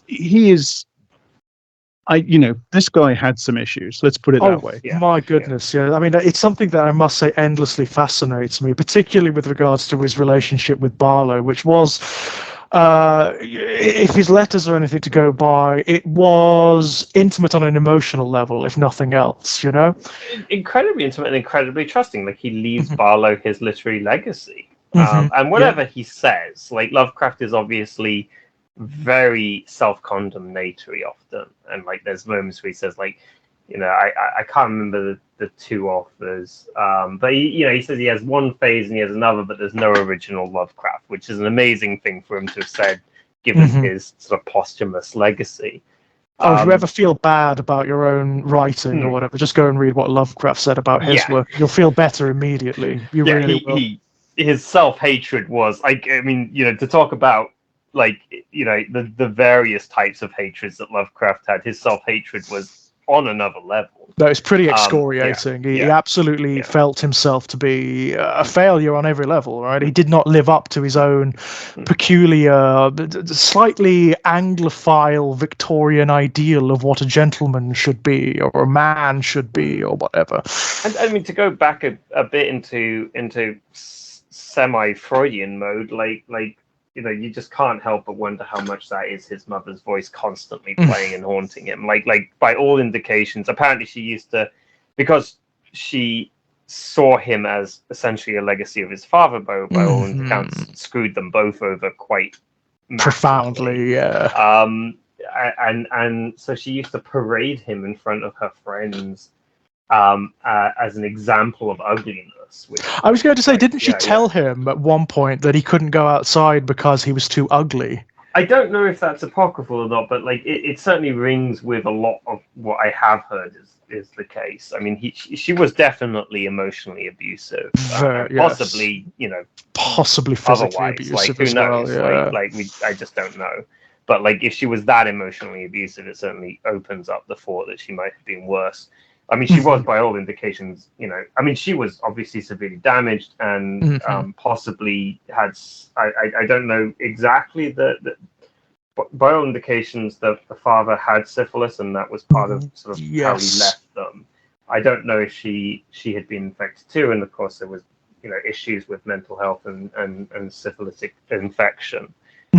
So yeah, it was not a good upbringing, to say the least. Like, whatever the truth of and we don't know the precise details, it was a pretty abhorrent upbringing, and it left him with a lot of self-hate, and it does seem to stem directly back to that. But to go back to the sort of gender stuff, I mean, in like Lovecraft stories and the idea of like a man possessing a woman's body or vice versa, I mean, like that just connects immediately back to his sort of big homophobic reference, where he immediately dovetails into gender identity. Like, there does seem to be a lot going on with Lovecraft, and I don't think there's any getting to the bottom of it because of something you said earlier, Jack. That he was a terrible self-diagnostician. Like he just had no comprehension of who he was or what was going on in his own mental apparatus. And I think his, to some extent, he could have been drawn to the fantastical as an outlet for that. I can only imagine that he was. He definitely seemed afraid of that kind of internal delving, which is, as much as sort of by the standards of the time, rhetoric doesn't work for his prejudices because I think his prejudices were bad by the standards of the time. Like a lot of people who were pretty prejudiced thought that he was going overboard. But like by the standards of the time, there wasn't really much in the way of the idea of people delving into their own psychological niceties in any way. And he's very insistent upon Freud and Freudianism being bunk as well, which is I don't set much store by Freud myself, but there is a feeling. Certainly in the early part of his career, this is something he comes back to. I mean, it's kind of throwaway, but he does repeatedly jam in references to Freud and Freudianism as being bunk. He's very insistent upon this, and his insistence upon letting no, Freud's got nothing. Don't listen to Freud. He's got nothing. That itself is kind of suggestive. Sort of the lady doth protest. Yes, very, very much so. As it were. Oh wow. But yeah. Another avenue, sort of veering slightly off, or actually going way back, because Jack, you mentioned sort of Doctor Who earlier. Whenever I sort of reread this story, which I've done umpteenth times in the last few weeks, I keep thinking of an episode of the 10th Doctor, which I don't actually think is a very good episode. I don't really. I have mixed feelings about New Who anyway, as I gather you do too, Jack. But the planet of the Ood is. I wonder, if it's directly influenced by this story. Not only do you have the tentacled natives who are the victims of colonialism, but they've also got weird ways of communicating, and part of the way that the colonialism goes wrong is that they don't bother to actually understand the natives. There's a lot of striking similarities. I don't really have anything fascinating necessarily to say about this, but I just thought I would bring it up because the Ood do really feel like they're straight out of In the Wars of Eryx. Actually, yes, I'd never really thought about it, but now that you mention it, Rowan, dynamically, it's very similar to this story, isn't it? Very similar indeed. Yeah, I think it fits directly into that tradition within science fiction that I was talking about before, which is very much about sort of humanity, the spacefaring, planet colonizing humanity as being in some sense an analog for European imperialism and colonialism, aliens on the planets that they take over as being analogues or metaphors for native peoples in the colonized peoples, and with the whole sort of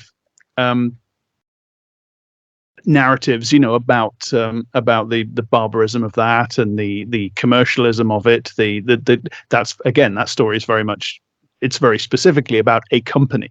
It's the company that enslaves the Ood and sells them essentially as objects like phones. That's what it does. It compares the Ood directly to a commodity, like media technology, to phones and things like that. So I think it's in that tradition, and science fiction does have a rich tradition of doing that. It kind of insists upon this. It's one of those things it keeps coming back to and reiterating over and over again, as kind of a just as I said. If you go with John Reader, that discourse of colonialism, that 19th century colonialist discourse and imperialist fiction is just integral to the entire genre. So science fiction is kind of almost discussing itself or analyzing itself when it does this, as much as it's doing political satires. Yeah, I don't know if Keith Temple, who's the writer of Planet of the Ood, specifically is drawing from Eryx. I mean, there's obviously a Lovecraft inspiration in the Ood themselves. In the design of the Ood, yeah. In an earlier story, yeah. Of course, the two. Actually, it's the two-parter, isn't it? The Impossible Planet and the Satan Pit. Which is a better a better story than Planet of the Ood in my view. It's more. You see, I'm compelling. going to have to absolutely disagree with you. I don't like the original two-parter at all, but I do rather like Planet of the Ood. It's Planet of the Ood is actually one of the few episodes from the revived series that I have any time for at all. I've written about it a couple of times. I've even done a back when Daniel and I talked about fun things instead of just Nazis all the time. We did an episode of his then podcast Oi Spaceman on this with his wife Shayna on this episode, and we all liked it very much. So isn't it? So I probably will. I haven't seen it for a very long time, but I haven't watched it in many years, but certainly when I watched it back in the day, I found it quite moving and unexpectedly profound in some ways. But I think it's part of that. One of the things I like about it is that it's completely, rather surprisingly, for primetime BBC in our neoliberal age, it's just full-throatedly, the oppressed should violently rise up. Absolutely, kill the oppressors. Kill them. That's exactly what happens, right? That's exactly what happens.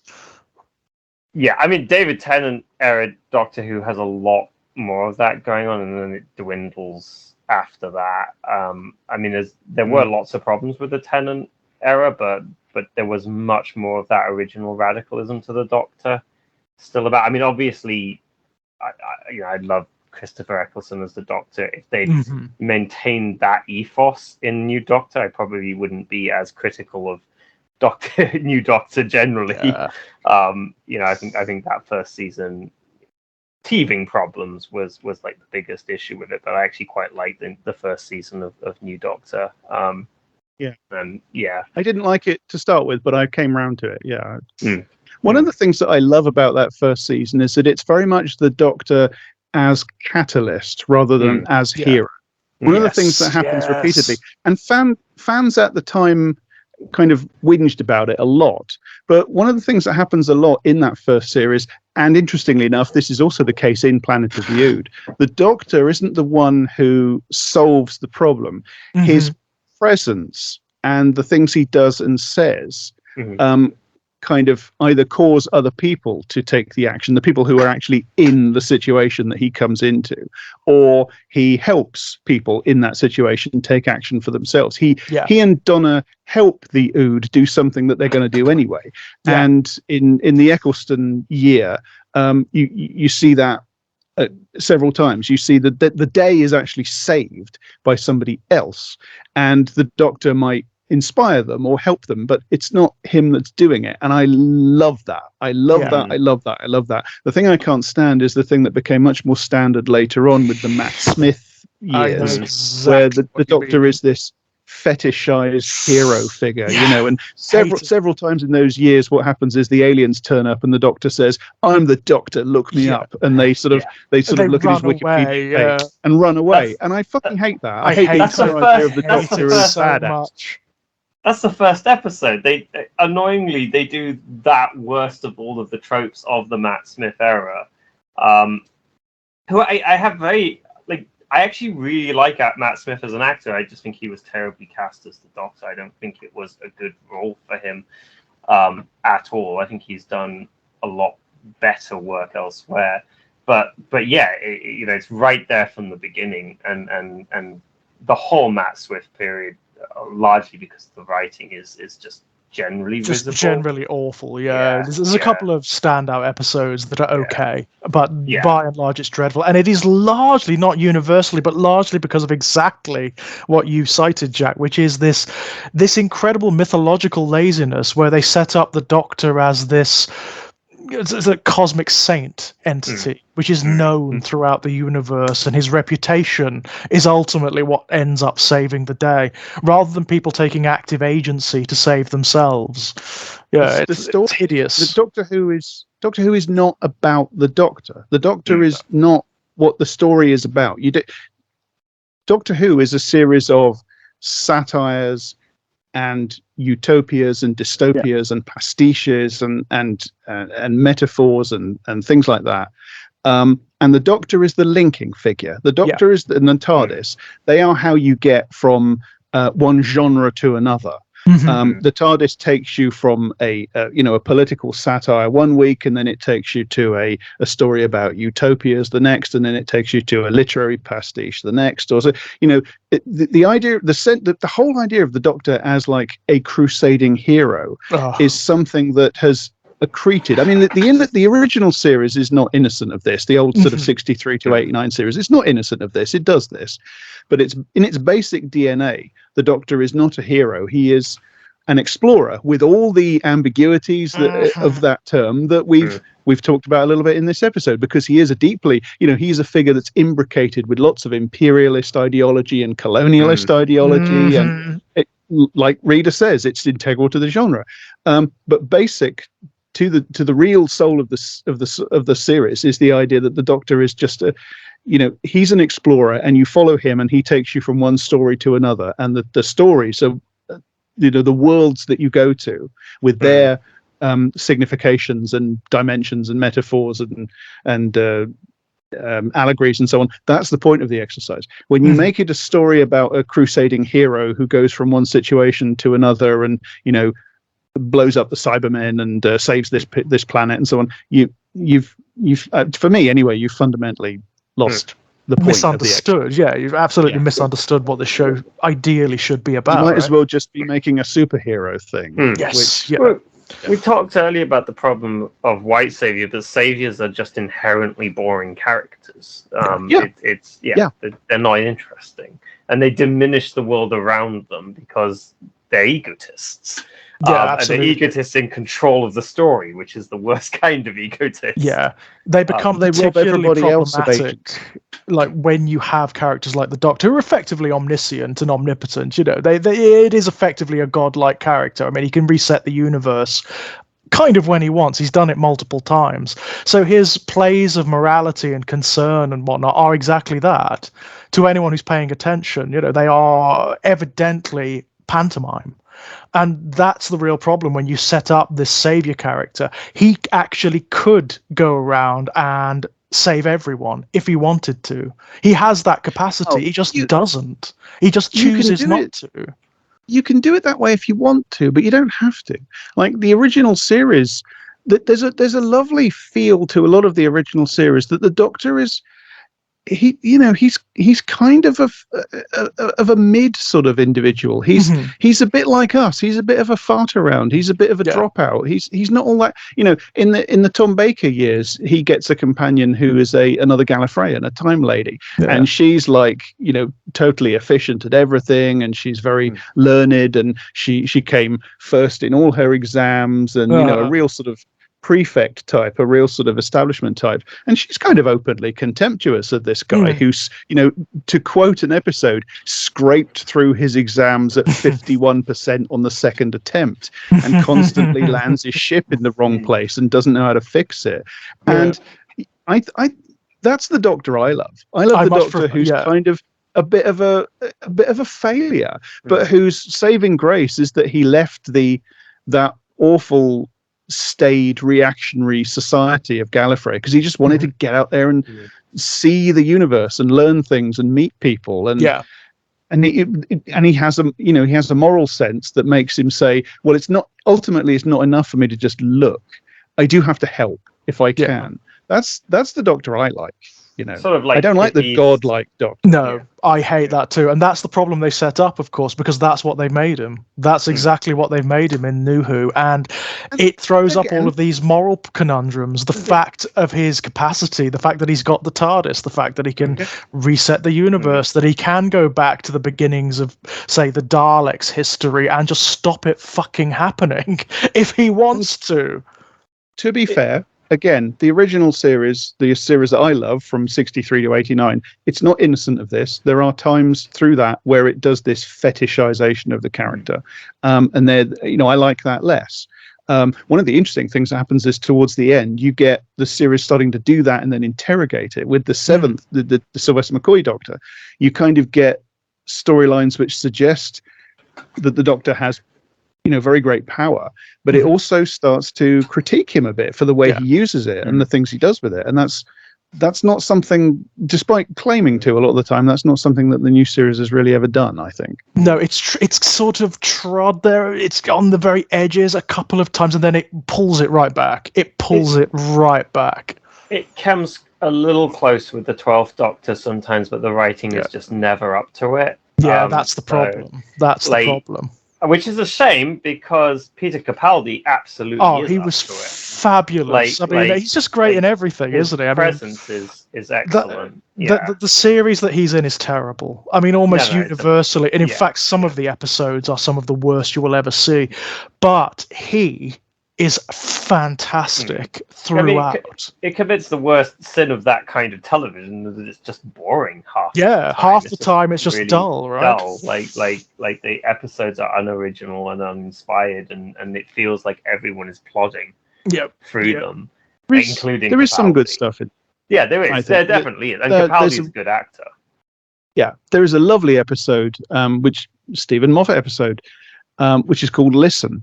And again, Daniel and I, back in the old days, we did an episode on that. I love that episode. But I think the Capaldi years are generally better than the years around them. But there's still it's ultimately not for me, There's the odd episode, that plays those episodes which, ironically, do kind of what you were talking about earlier, Jack, where they remove themselves from the mythology of the Doctor and they just play with science fiction ideas or with ideological tropes or whatever. There's a great one called Heaven Sent towards the end of Capaldi's run that plays with some very interesting science fiction concepts and actually does have a bit of a play around with the notion of time travel, which, ironically, for a show about time travel, Doctor Who does precious little of. I don't like that one. No, Heaven Sent, not a fan of that one. I remember it very clearly, and I remember at the time everybody went, "Holy shit!" And to me, it's one of those Stephen Moffat sort of puzzle box episodes that doesn't really have anything to say about anything except its own structure. The interesting thing is that the next bit, where I can't remember what it's Hellbent, it's called. Hellbent, the last episode in the series. That's when he gets out of that sort of castle, that paradox castle that's in Heaven Sent, and he gets to Gallifrey, and you get the big finale. I actually kind of like that, because at least it's about a world. It's about a society. But no, Although the portrayal. I've never liked the portrayal of the Time Lord societies in any of the Doctor Who's, I've got to say. For entities that purportedly can translocate throughout all of history and have this incredible control over time, they're incredibly human and parochial, and I have a real problem with that. It's a great story from the 70s called The Deadly Assassin. One of these days I'll put together a playlist of the old classic ones you for must, you, George. There are some in there that I think you will find interesting, and there's this one from the 70s called The Deadly Assassin, where the Doctor goes back to Gallifrey, and it completely leans into that, and it just depicts Gallifrey as just this it's viciously satirical about all sorts of things, like the Vatican and the American presidency and the British political system. It's just all in the mix. It's this really it's very conspiracy brained as well, but it's very 70s about it, but it just leans right in. It just depicts the Time Lords as the ones that aren't corrupt are senile, and they're old dodderers. I love that one. They're sort of polytheistic gods, aren't they? They're sort of representations of untamed forces. You can do them that way if you want to. Yeah. But the series didn't always do it that way. The series, as I say, the series deconstructed them before. Yeah. It made them into these kind of pathetic old farts. Which New Who isn't even really clever enough to do that, to be honest. All it does is it makes them, they're human. They're just human in funny robes, and they can time travel. That's not entirely separate from my point, because I kind of think one of the things about a lot of the polytheistic gods, if you actually go into the myths, is that they are kind of human. They're kind of pathetic and human, and they're sort of old farts quite a lot of the time. There's that side of irreverence that I think polytheism has over monotheism, that's sort of baked into the religious stories. Actually, it's there there's not as big a gap between polytheism and monotheism as is sometimes purported, because Oh, definitely stories not. are feeding into each other anyway. But like the irreverence is just enormous, especially I find in the Greek stories, where the gods are sort of pathetic almost at every turn. With like a few notable exceptions, they're just kind of contemptuous characters. I mean, for me, the most sincere Time Lord is the Master. By a country mile. By a country mile. I mean, like, yeah, the universe is a playground. Nothing matters. Absolutely. To these entities, no parameter should mean a damn thing. You know, certainly not moral. What does morality mean to a Time Lord? There is a story from the 60s, a very early story. This is like from the second year, 64, something like that. It's a Hartnell story. And it's the Doctor meets another. They weren't Time Lords then, because they hadn't invented the idea of Gallifrey or Time Lords or any of this stuff. But he meets another one of his own people, and he's always referred to in fandom, because fans keep doing new stories about this character. Right. Doesn't matter. But in the original 60s one, he's called the monk, or the meddling monk, because he's just disguised as a monk in a monastery in 1066. And what he's doing there, he's just like the Doctor. He's of this race, whoever they are at this point. The series hasn't decided they're called Gallifreyans or Time Lords.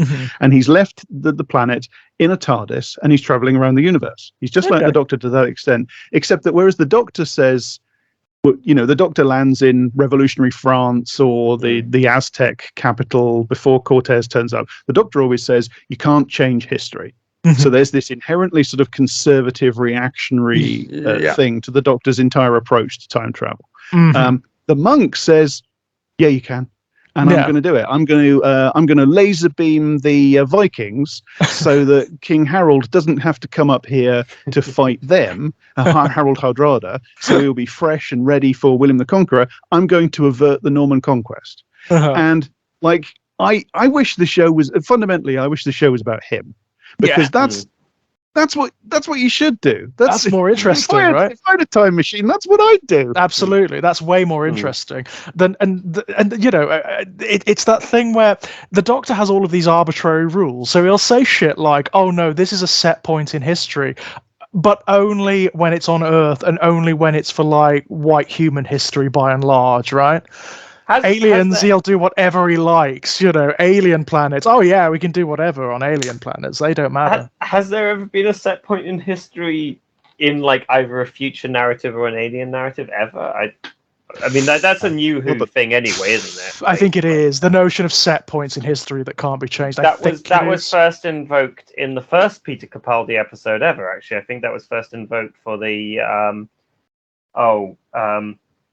the Volcano Roman episode. Pompeii, the Pompeian episode, because like the whole thing with the companion at the time, Donna Noble, was like, why can't you save them? You should just be able to avert this. And he's like, no, this is meant to happen. And he kind of tries to get around that by saving one family, which in a way just makes the problem worse. Makes it worse because it's like, well, the rule is obviously arbitrary, right? The rule is obviously arbitrary. Makes it clear. That makes it clear that it's just ideology. When he says I can't do this because it'll destroy the web of time or whatever, or it's just not possible to change history. Well, clearly it is. You've just done it. You've just done it. So when you say I can't do this, that's just ideology talking. Yeah, yes, you can. You clearly change it. Can. So use your time machine for the things anybody should. Go and kill Hitler when he's 22. Avert the sinking of the Titanic. Stop the Norman conquest. Stop the development of industrial capitalism. That's it. Do it. Well, it's one thing or the other, isn't it? Either do it like that or admit that the Master is right. Right? Yeah. Admit that it is just a playground for you people. Like, reality is just a playground and no consequence matters. That I understand more. I'll be honest. When it comes to characters like this, I understand it more. Isn't there a truly, sort of just picking up on something that was just said, risible episode where they do the whole "what if we kill Hitler" thing, and then they just don't? There is. There is an episode called. It's very bad, isn't it? It's like called a Let's really Kill bad Hitler, episode, if I remember correctly. I think I've only seen it once, and I have very sketchy memories of it. It's not even for about me. That episode is, it's among the worst of the worst of the worst for me. From that, like that era, like the Matt Smith, Amy Pond era, and the River Song stuff and all that. That is the absolute nadir. I hate it. And that might be the worst or one of the worst episodes from that stretch. It's it's so two-faced and cowardly and It is the Doctor at his most neoliberal. Like that is just him leaning into like ineffectuality as a cover for ideological compliance. No, I didn't get along with many. I maybe one or two episodes. I think there's a really early episode with a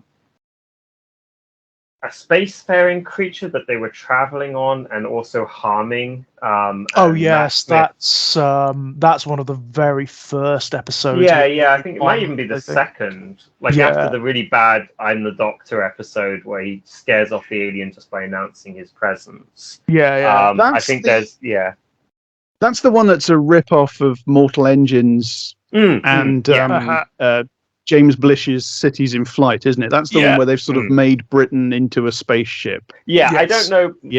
I don't know the flight one, but I know Mortal Engines, and it's exactly that. It's exactly that. But the Doctor actually has some rage there that's good, like actually justified in the scope of the episode that sort of is then quickly squandered in subsequent episodes. But yeah, I enjoyed that episode, if it wasn't very original, in that they were actually poking ideology a little bit, but it doesn't go anywhere. Sadly. It never goes far enough, does it?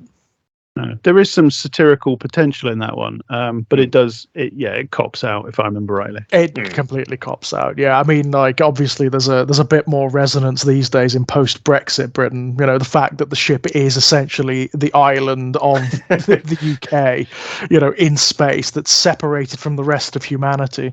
But beyond that, on the things that it's ripping off, like I'm anticipating that even more. There's always that sense of Britain goes it alone as a kind of joke that runs through a lot of. I mean, it runs through a lot of the grim, dark stuff that I love. I remember now what it is that I hated about that episode. One of the plot points, because what they've done is they've built the sort of spacefaring version of Britain. They've built it on a kind of a space creature. That's right, and. In so doing, they're sort of exploiting it and torturing it. And one of the points in the plot of the story is that everybody on the ship, the government sort of puts them in a cubicle and tells them, and they have to press a button. They have to press a object or forget button, and basically everybody has pressed the forget button. And I remember finding that actually kind of disgusting because I see. I get the thing I get what the satire is trying to do. It's trying to say our civilization, our society is built upon sort of constant daily horror, exploitation and cruelty. And we just live with it. We just accept it as normal. And for most of the time we forget about it. Okay. The trouble with that is that it kind of says it just erases the existence of anybody who doesn't conform, who doesn't press the forget button.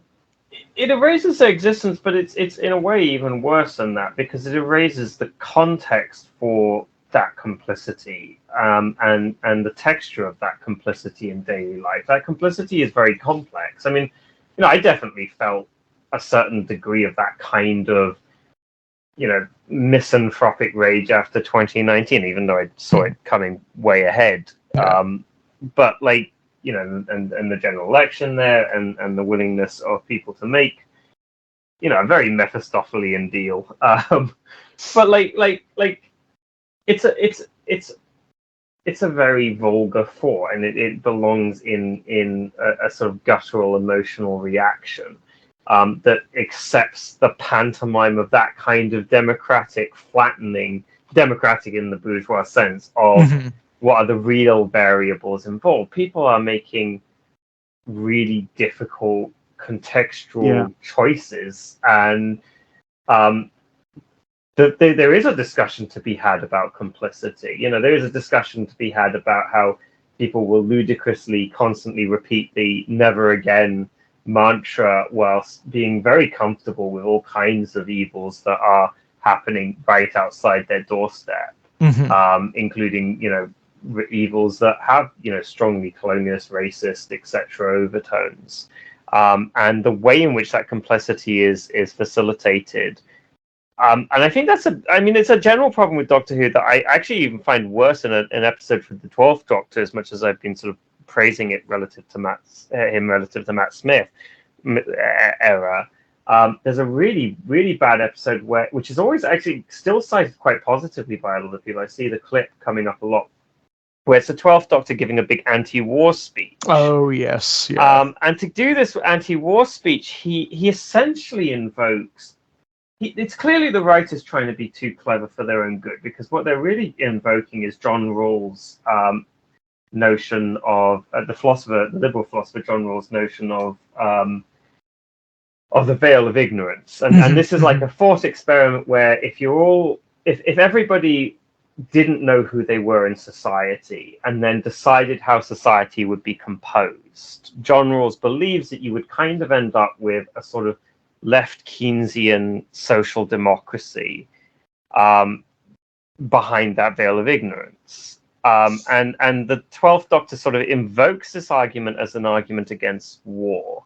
If you basically, you don't know, nobody knew which side of the war they were going to end up on. Yeah. So everyone had to agree that it was best not to. And it's sort of like, it's a very glib standard liberal universalism in that it only works if you accept the premise that all of history and all of context, all social context is meaningless. And that is the great liberal fantasy, and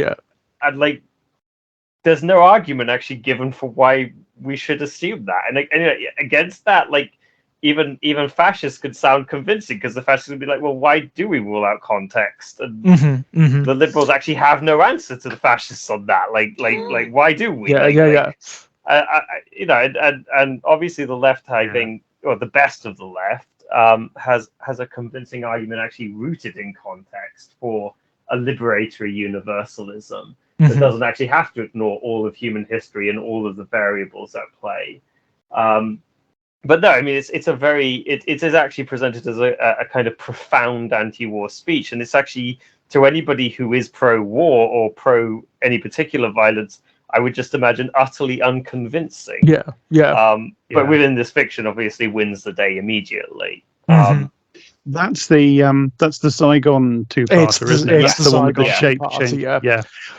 At the time, I was still writing about Doctor Who, and I wrote a great big long essay just absolutely savaging the politics of that story. And then Peter Harness, who wrote it, who is a lovely man and a very skilled writer, he's still very nice to me anyway afterwards. So respect where it's due. But I really hate the politics of that. Yeah, me too. I mean, one of the bigger problems, of course, with the Doctor's solution is that he synthetically imposes that particular veil of ignorance. So nothing is solved. Nothing ideologically is solved. He just synthetically makes everyone forget who they are. He does. That's it. There's no actual attempt to tackle the underlying tensions or the innate racism or xenophobia at work here. Well, and it is exactly that same bourgeois, Olympian sort of contemptuous of working people politics, as in the one with the button, the object or forget button, that is inherently saying, well, this injustice goes on because all of you collectively agree to just forget about it. All the actual power relationships, be they economic or in terms of the state's power over you or whatever, they're all just completely abstracted away, and it's turned into this privatized, atomized, deeply neoliberal idea of collective but individual guilt, that the world is, the problems with the world are fundamentally down to the fact that you there, yes, you, I'm talking to you weren't morally courageous enough. So what we need to do is we sort it out for you, and then you can go back to just shopping. Well, it's very similar in that Zygon two-parter. The Doctor just takes it upon himself to lecture everybody about the dangers of utopianism and the dangers of resistance to oppression. And then when people don't do the right thing, he just says, well, I'm going to have to erase your memory so that you don't kill yourselves like naughty children playing with matches.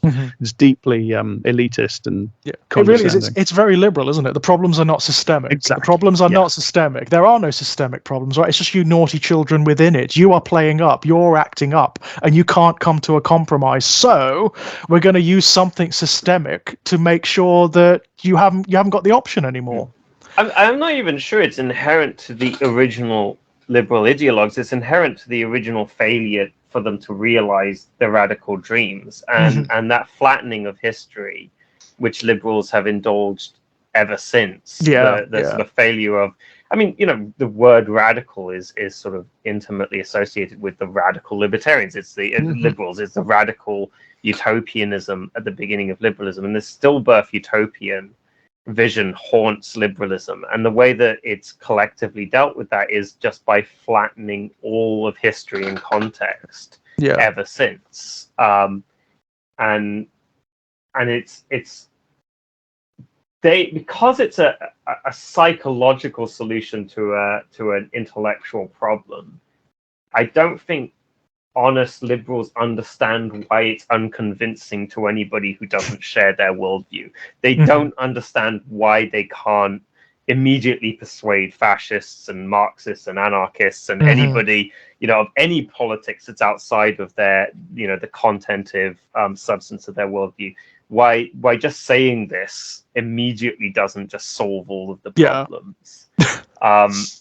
And it's bewildering. And so you get these real fantasy fictions where like just uttering the right words in these contexts will immediately solve it. Like you just need to give the right speech. And then presumably there are all these liberals who believe they just haven't hit upon the right speech yet to bring everyone into their fold. It's almost supernaturalist, isn't it? It's like a magic spell, right?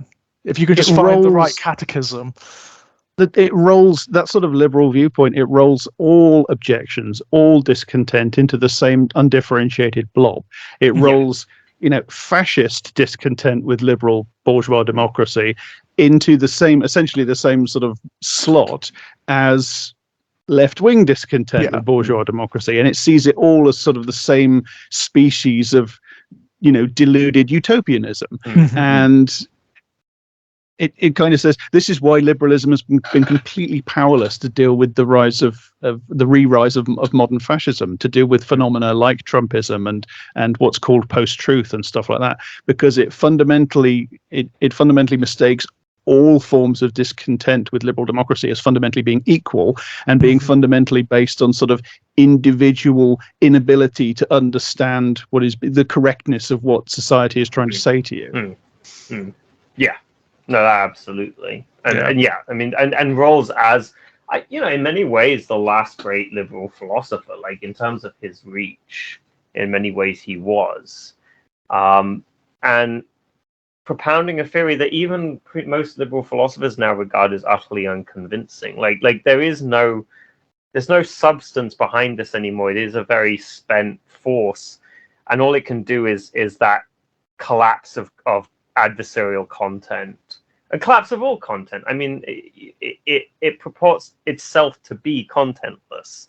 That's the essence of liberal rightness, that that it has no content, that it is, I mean, finally, very in line with Marx's predictions, utterly naturalized. Liberalism isn't even a way of thinking or a way of behaving. It is just what is, if you remove the other variables.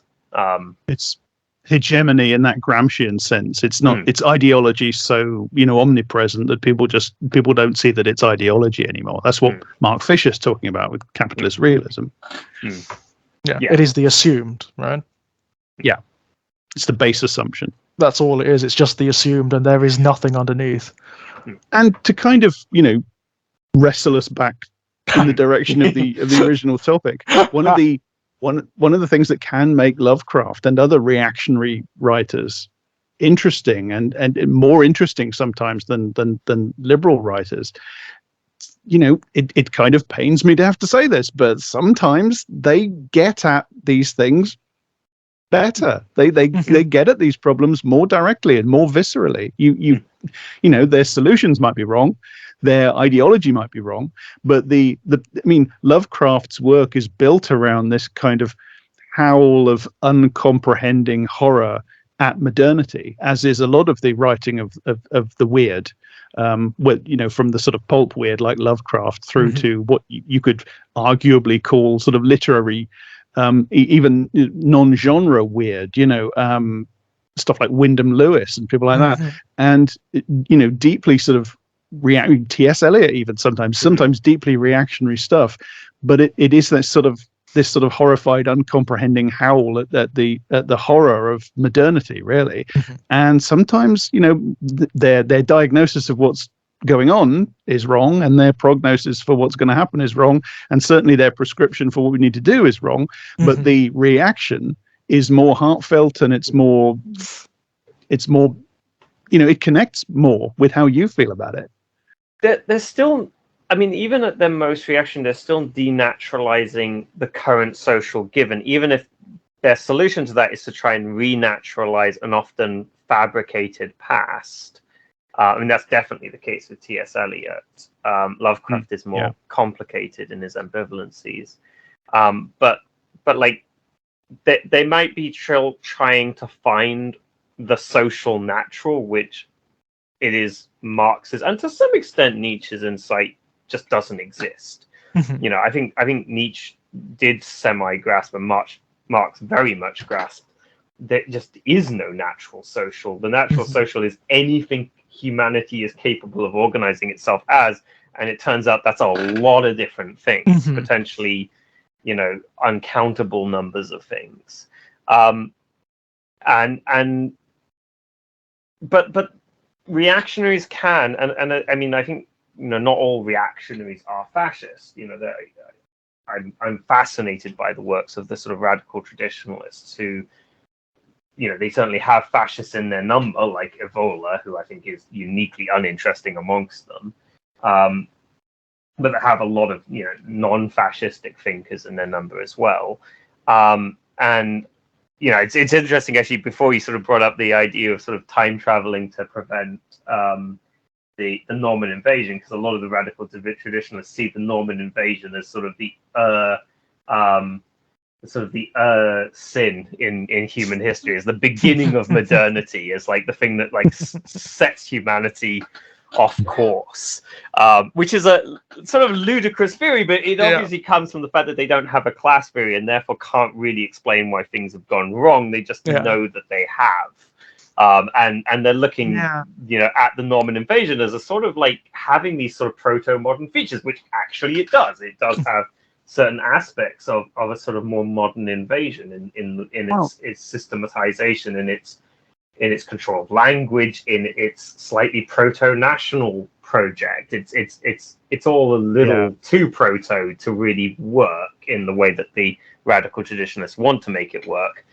But I can see where they're grasping at, even if they're sort of slightly ludicrously wrong. I did, just to very briefly interject, I can't remember the name, but I did read a very interesting thing by, I believe, a Marxist historian who argued in their own way something similar, because they argued, and it was a very interesting argument, that the specific structure of Norman feudalism was part of the essential basis of the transition, because it happened in Britain basically before anywhere else in the world, the transition from feudal society to capitalist society, and thence on to industrial capitalism. I can't remember the particulars of the argument, but maybe in their way they have a point there.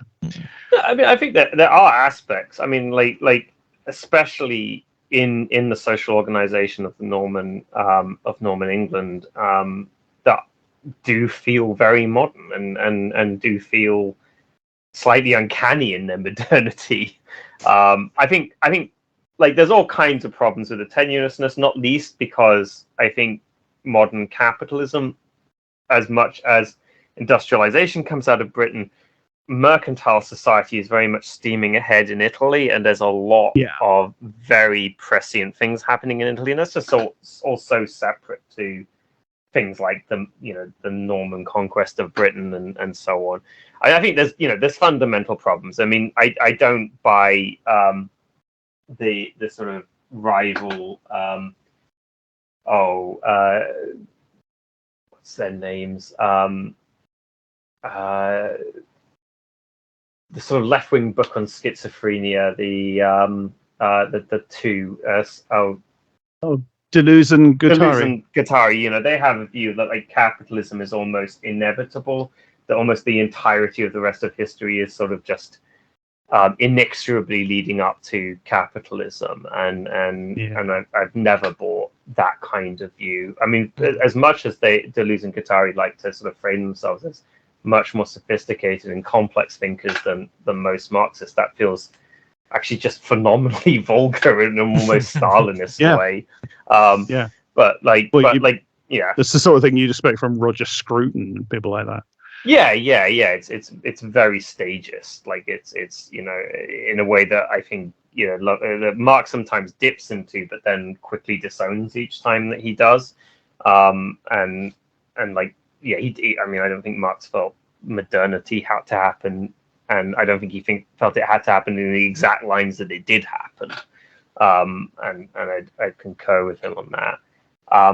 But I think that's the fundamental problem with the radical traditionalists. They don't think that, but they're then trying to find like where everything fundamentally. I mean, that's the fundamental problem with their historiography. They have many other problems, not least that they are fundamentally reactionaries, even if they're not all fascists. But they are fascinating, and I think they do grasp some things. And to go back to your original point, and to connect it to In the Wars of Eryx, like I absolutely agree. I think liberals might be often closer to our politics, and there's a sort of dangerous vein of sort of red-brown alliance type thinking where you start looking at certain crossovers with reactionary insights and start actually thinking, maybe we're closer to those people, and any attempt to communicate with those ideologies always inherently has that risk of tipping over into those ideologies. But like, nonetheless, the main thing that liberals do is to naturalize their system, and any interruption to that is ideologically useful if seized on in the correct way. And it's because it always becomes tenuous in periods like this where the liberal system isn't actually working particularly well, and the way that the liberal system will deal with that is the way that they dealt with that last time, which is to essentially agree with the fascists that actually maybe we're not the natural order, but the natural order is to be found in some fabricated past, because that's obviously much much safer for liberalism. And much more, correctable in the future than the idea that the real natural order is nothing whatsoever, and that we actually radically make up our do exactly society. what it did last time. It'll endlessly criticize and yet come to accommodation after accommodation after accommodation with fascism, until such time as fascism's inherent expansionism endangers the liberal society's capital accumulation, whereupon there'll have to be a war, millions will die, and then they'll set up a new world order and say, well, okay, it was bad, but never again. Hey, we've learned our lesson now. Well, we've learned our lesson now, haven't we? I mean, I suspect that's the way it will go, but even like more pathetically than that, like in, say, for example, fascist Spain, which sort of slowly just did away with the fascistic element, or at least sort of explicitly fascistic elements, as it just became pointless because they'd already defeated the labor movement. So why continue to be fascist? So like fascism's sort of, the lie of fascism is very easy to trace in the history of even where fascism hasn't been militarily overthrown. because it's just melts away under its own vacuousness. Yeah, because there is actually no fascist project, because there is no of course, natural order in the past. There's no actual natural order in the past that you can actually revive. Since it is a fiction, it's irrecoverable. And no ideology underneath the aesthetics, right? That's quite all often. Yeah. No coherent ideology, anyway. Yeah. It's a grab bag. It's a grab bag of myth and more recent fictions and so on and so forth. And also sometimes even like weird futurisms. I mean, literally the futurists of Italy, but I think increasingly you get that vein. You get the sort of more but it's just as fictional. It's just as I mean, they still want to find an essential form.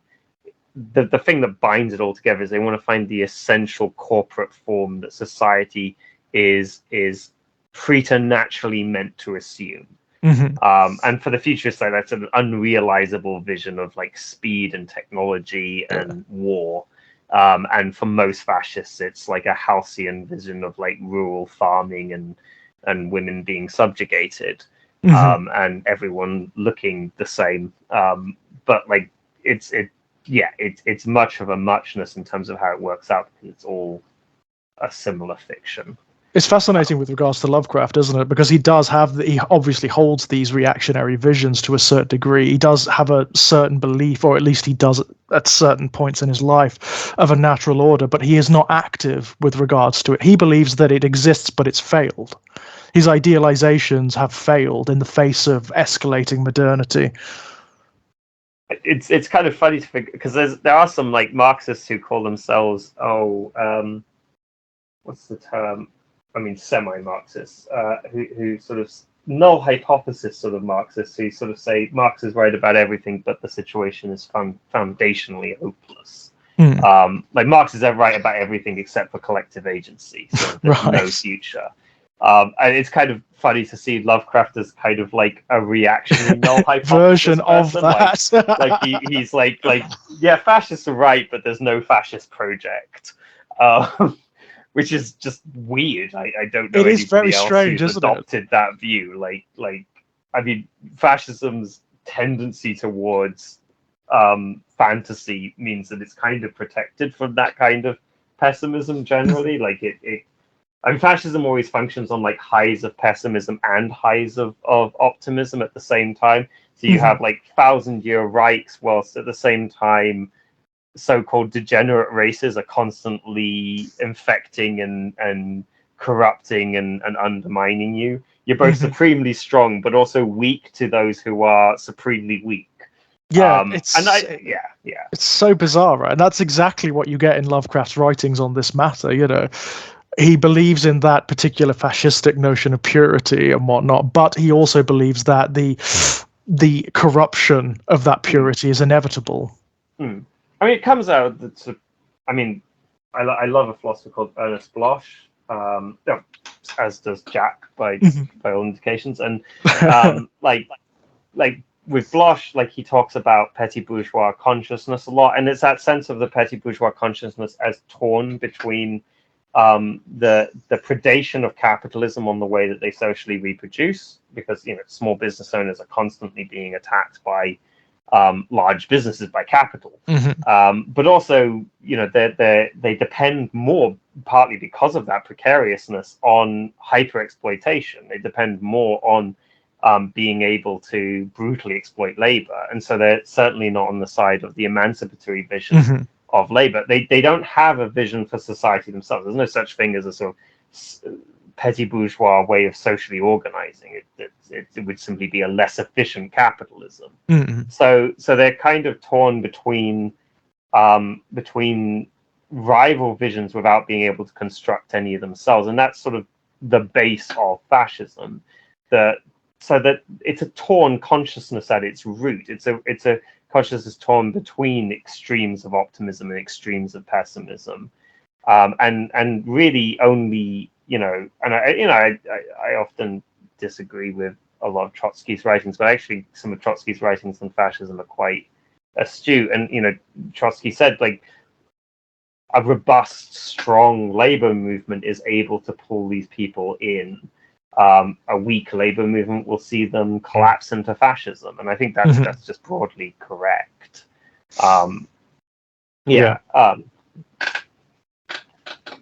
But Bloch is great for that kind of stuff, like evaluating the actual consciousness of different layers of society, and undermining the sort of one of the perennial lies about Marxism, which is that it doesn't have any conception of social layers beyond just the blocks of proletariat and bourgeoisie, which is like ignoring, which is still 90% very much alive. Oh my God! Well, thanks to the likes of Jordan Peterson, of course. You know, they could even call that the Peterson fallacy, couldn't they?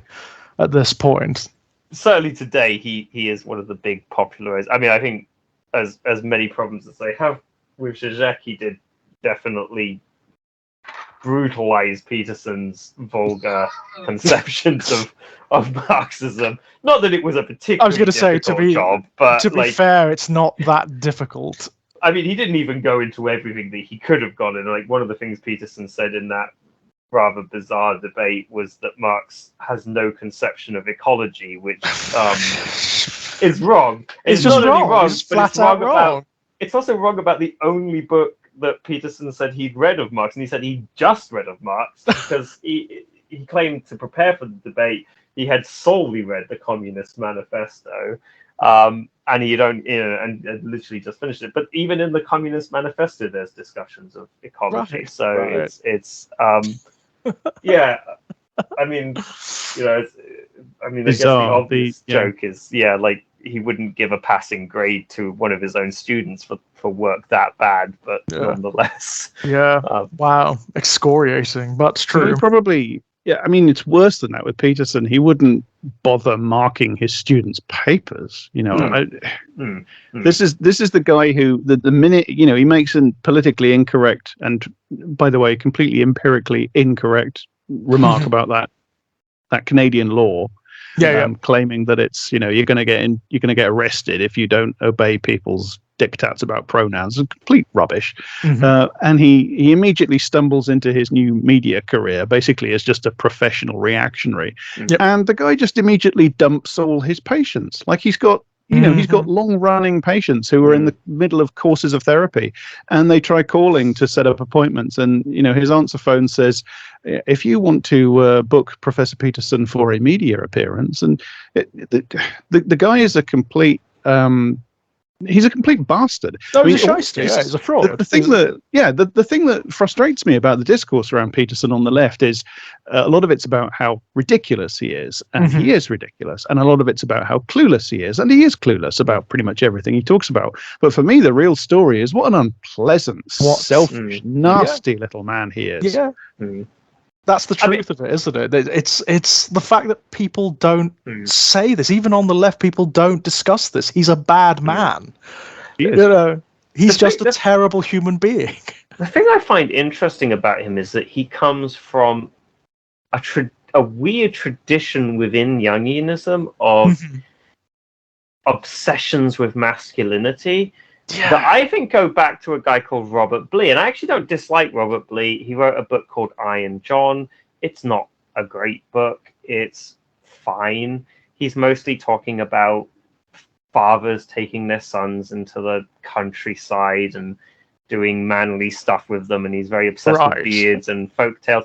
It's very harmless. He kind of engages a little bit in like folk tales in a very like Jungian mode. I don't know if Jung himself would identify very much, because I think Jung's thinking on such things was a little more sophisticated than Blee's, but whatever. And there's at least two others that kind of come after Blee, who are all in the Jungian tradition, who are all obsessed with the predicament of masculinity, who get progressively worse. Like the one after Blee starts to become more Blee didn't oppose feminism and tried to enter dialogues with feminists of the time. And it was talking about the 1970s, so a lot of it was like radical feminism. They were not particularly interested in talking to a male Jungian scholar. But he didn't get very far. But the ones who come after him, I can't remember their names, but one of the ones who came after him like started constructing himself as more critical of feminism, and the one that came after that was, just forthrightly anti-feminist. And then we have like Peterson. There's a weird tradition. I feel like it's underexplored of like a degeneration of Jungian masculinist to, for want of a better term, thinking.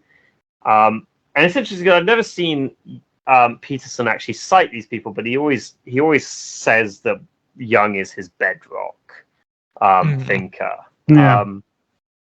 It's kind of interesting. It's also interesting because it doesn't seem to. I mean, it seems to more come out of Blee than it does out of Jung. Like Jung's thinking on gender is a bit more, I think, sophisticated.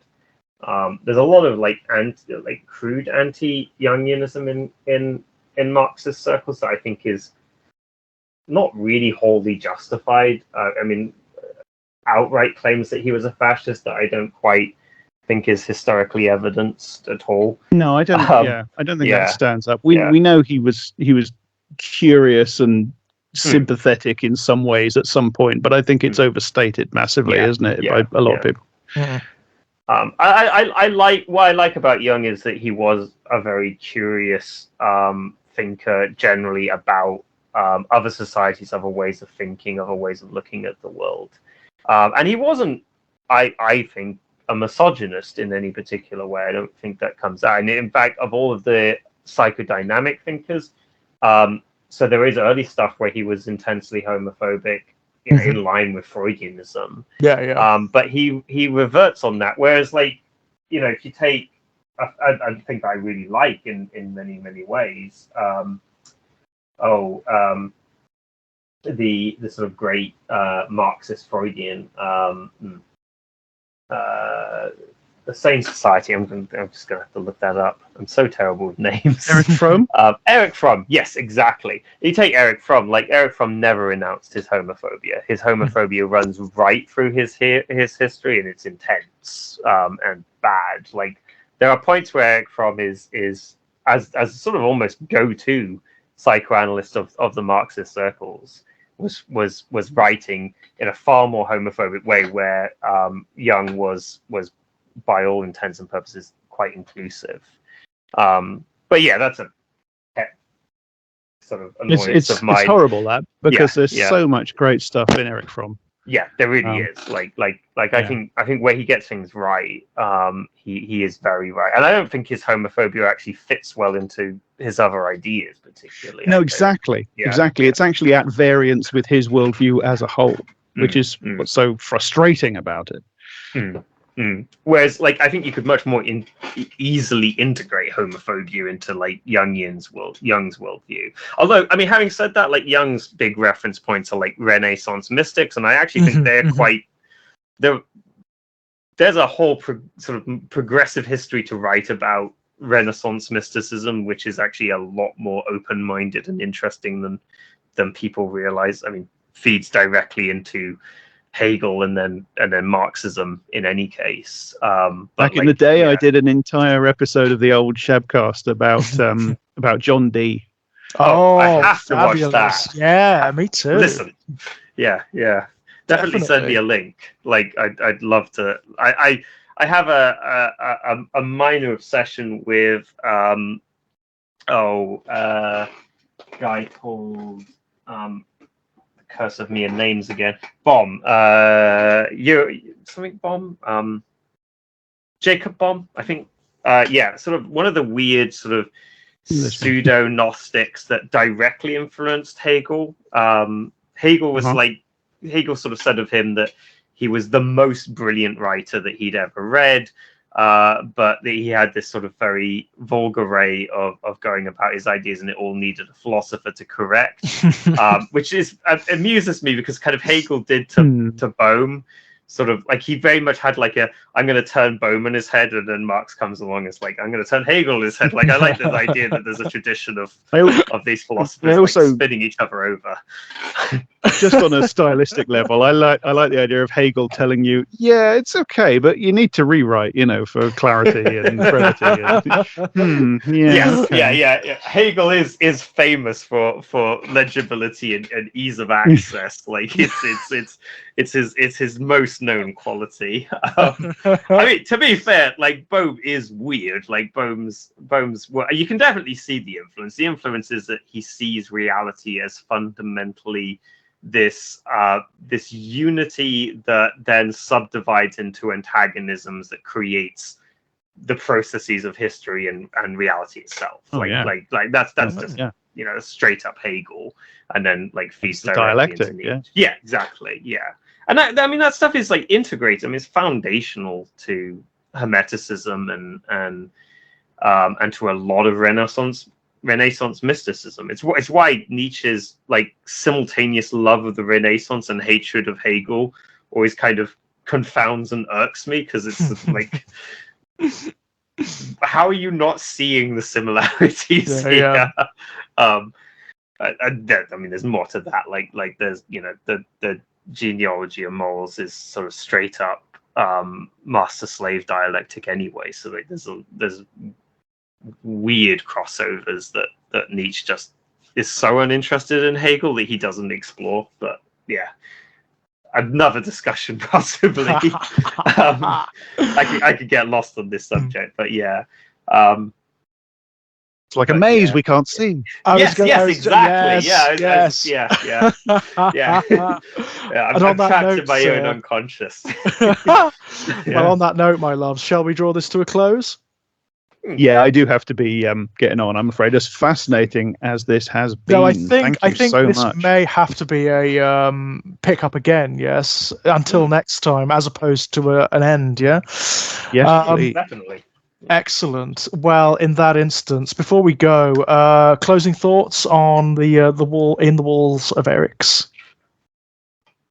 I just want to mention just very briefly. I want to mention one thing that we could have talked about, but we won't have time. Which is the very interesting moment that he just inserts before you get to the maze, where the narrator kind of has a kind of hallucinatory trip, because he's breathed in the gases of this apparently this flora on the planet that causes you to have a kind of physiological reaction come hallucination. I thought that was really interesting. I don't know why he puts that in there, but it's just part of giving this story this very fascinating degree of instability about what is or isn't real. It's I love that bit. I think it's one of the best written bits in it. The other thing I want to mention about this story is there's a line where he's talking about maybe I can use my clothes to mark a path and stuff like that, and he says why he can't do it, and then in passing he says underwear has been eliminated because of the climate, and I just made myself laugh making notes upon this, because I just wrote in my notes, so this entire Imperial project is going commando. Yeah. That line did leap out at me, I must admit, because it's such an incidental detail. It doesn't really tell you anything as such, but he's covering his bases, isn't he? Lovecraft's covering every. No, he's not going to get out of the maze. He's not going to get out. Can't even use his underwear. Yeah. How can he get out? He hasn't got pants.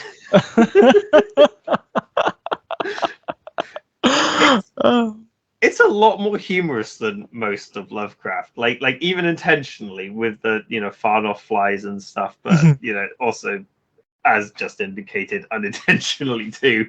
But yeah, it's I mean, my main thing is I'd say read it. It's the one that I think probably a lot of people like myself before this episode haven't read, and I think it's well worth anyone's time in his over, and generally it's put me into a mind frame to find out and encounter more of the collaborations now. Definitely. Yeah. It's just so unusual, isn't it? Really good stuff. It's so unusual. Really good stuff in the collaborations, and a lot of it's undervalued and underknown. I would. Well, Well, it's get hold because of the, exactly what you were saying, Jack. The fact that they're not published a lot of the time in the collections, even the complete works of. So they do require a little bit more work to find.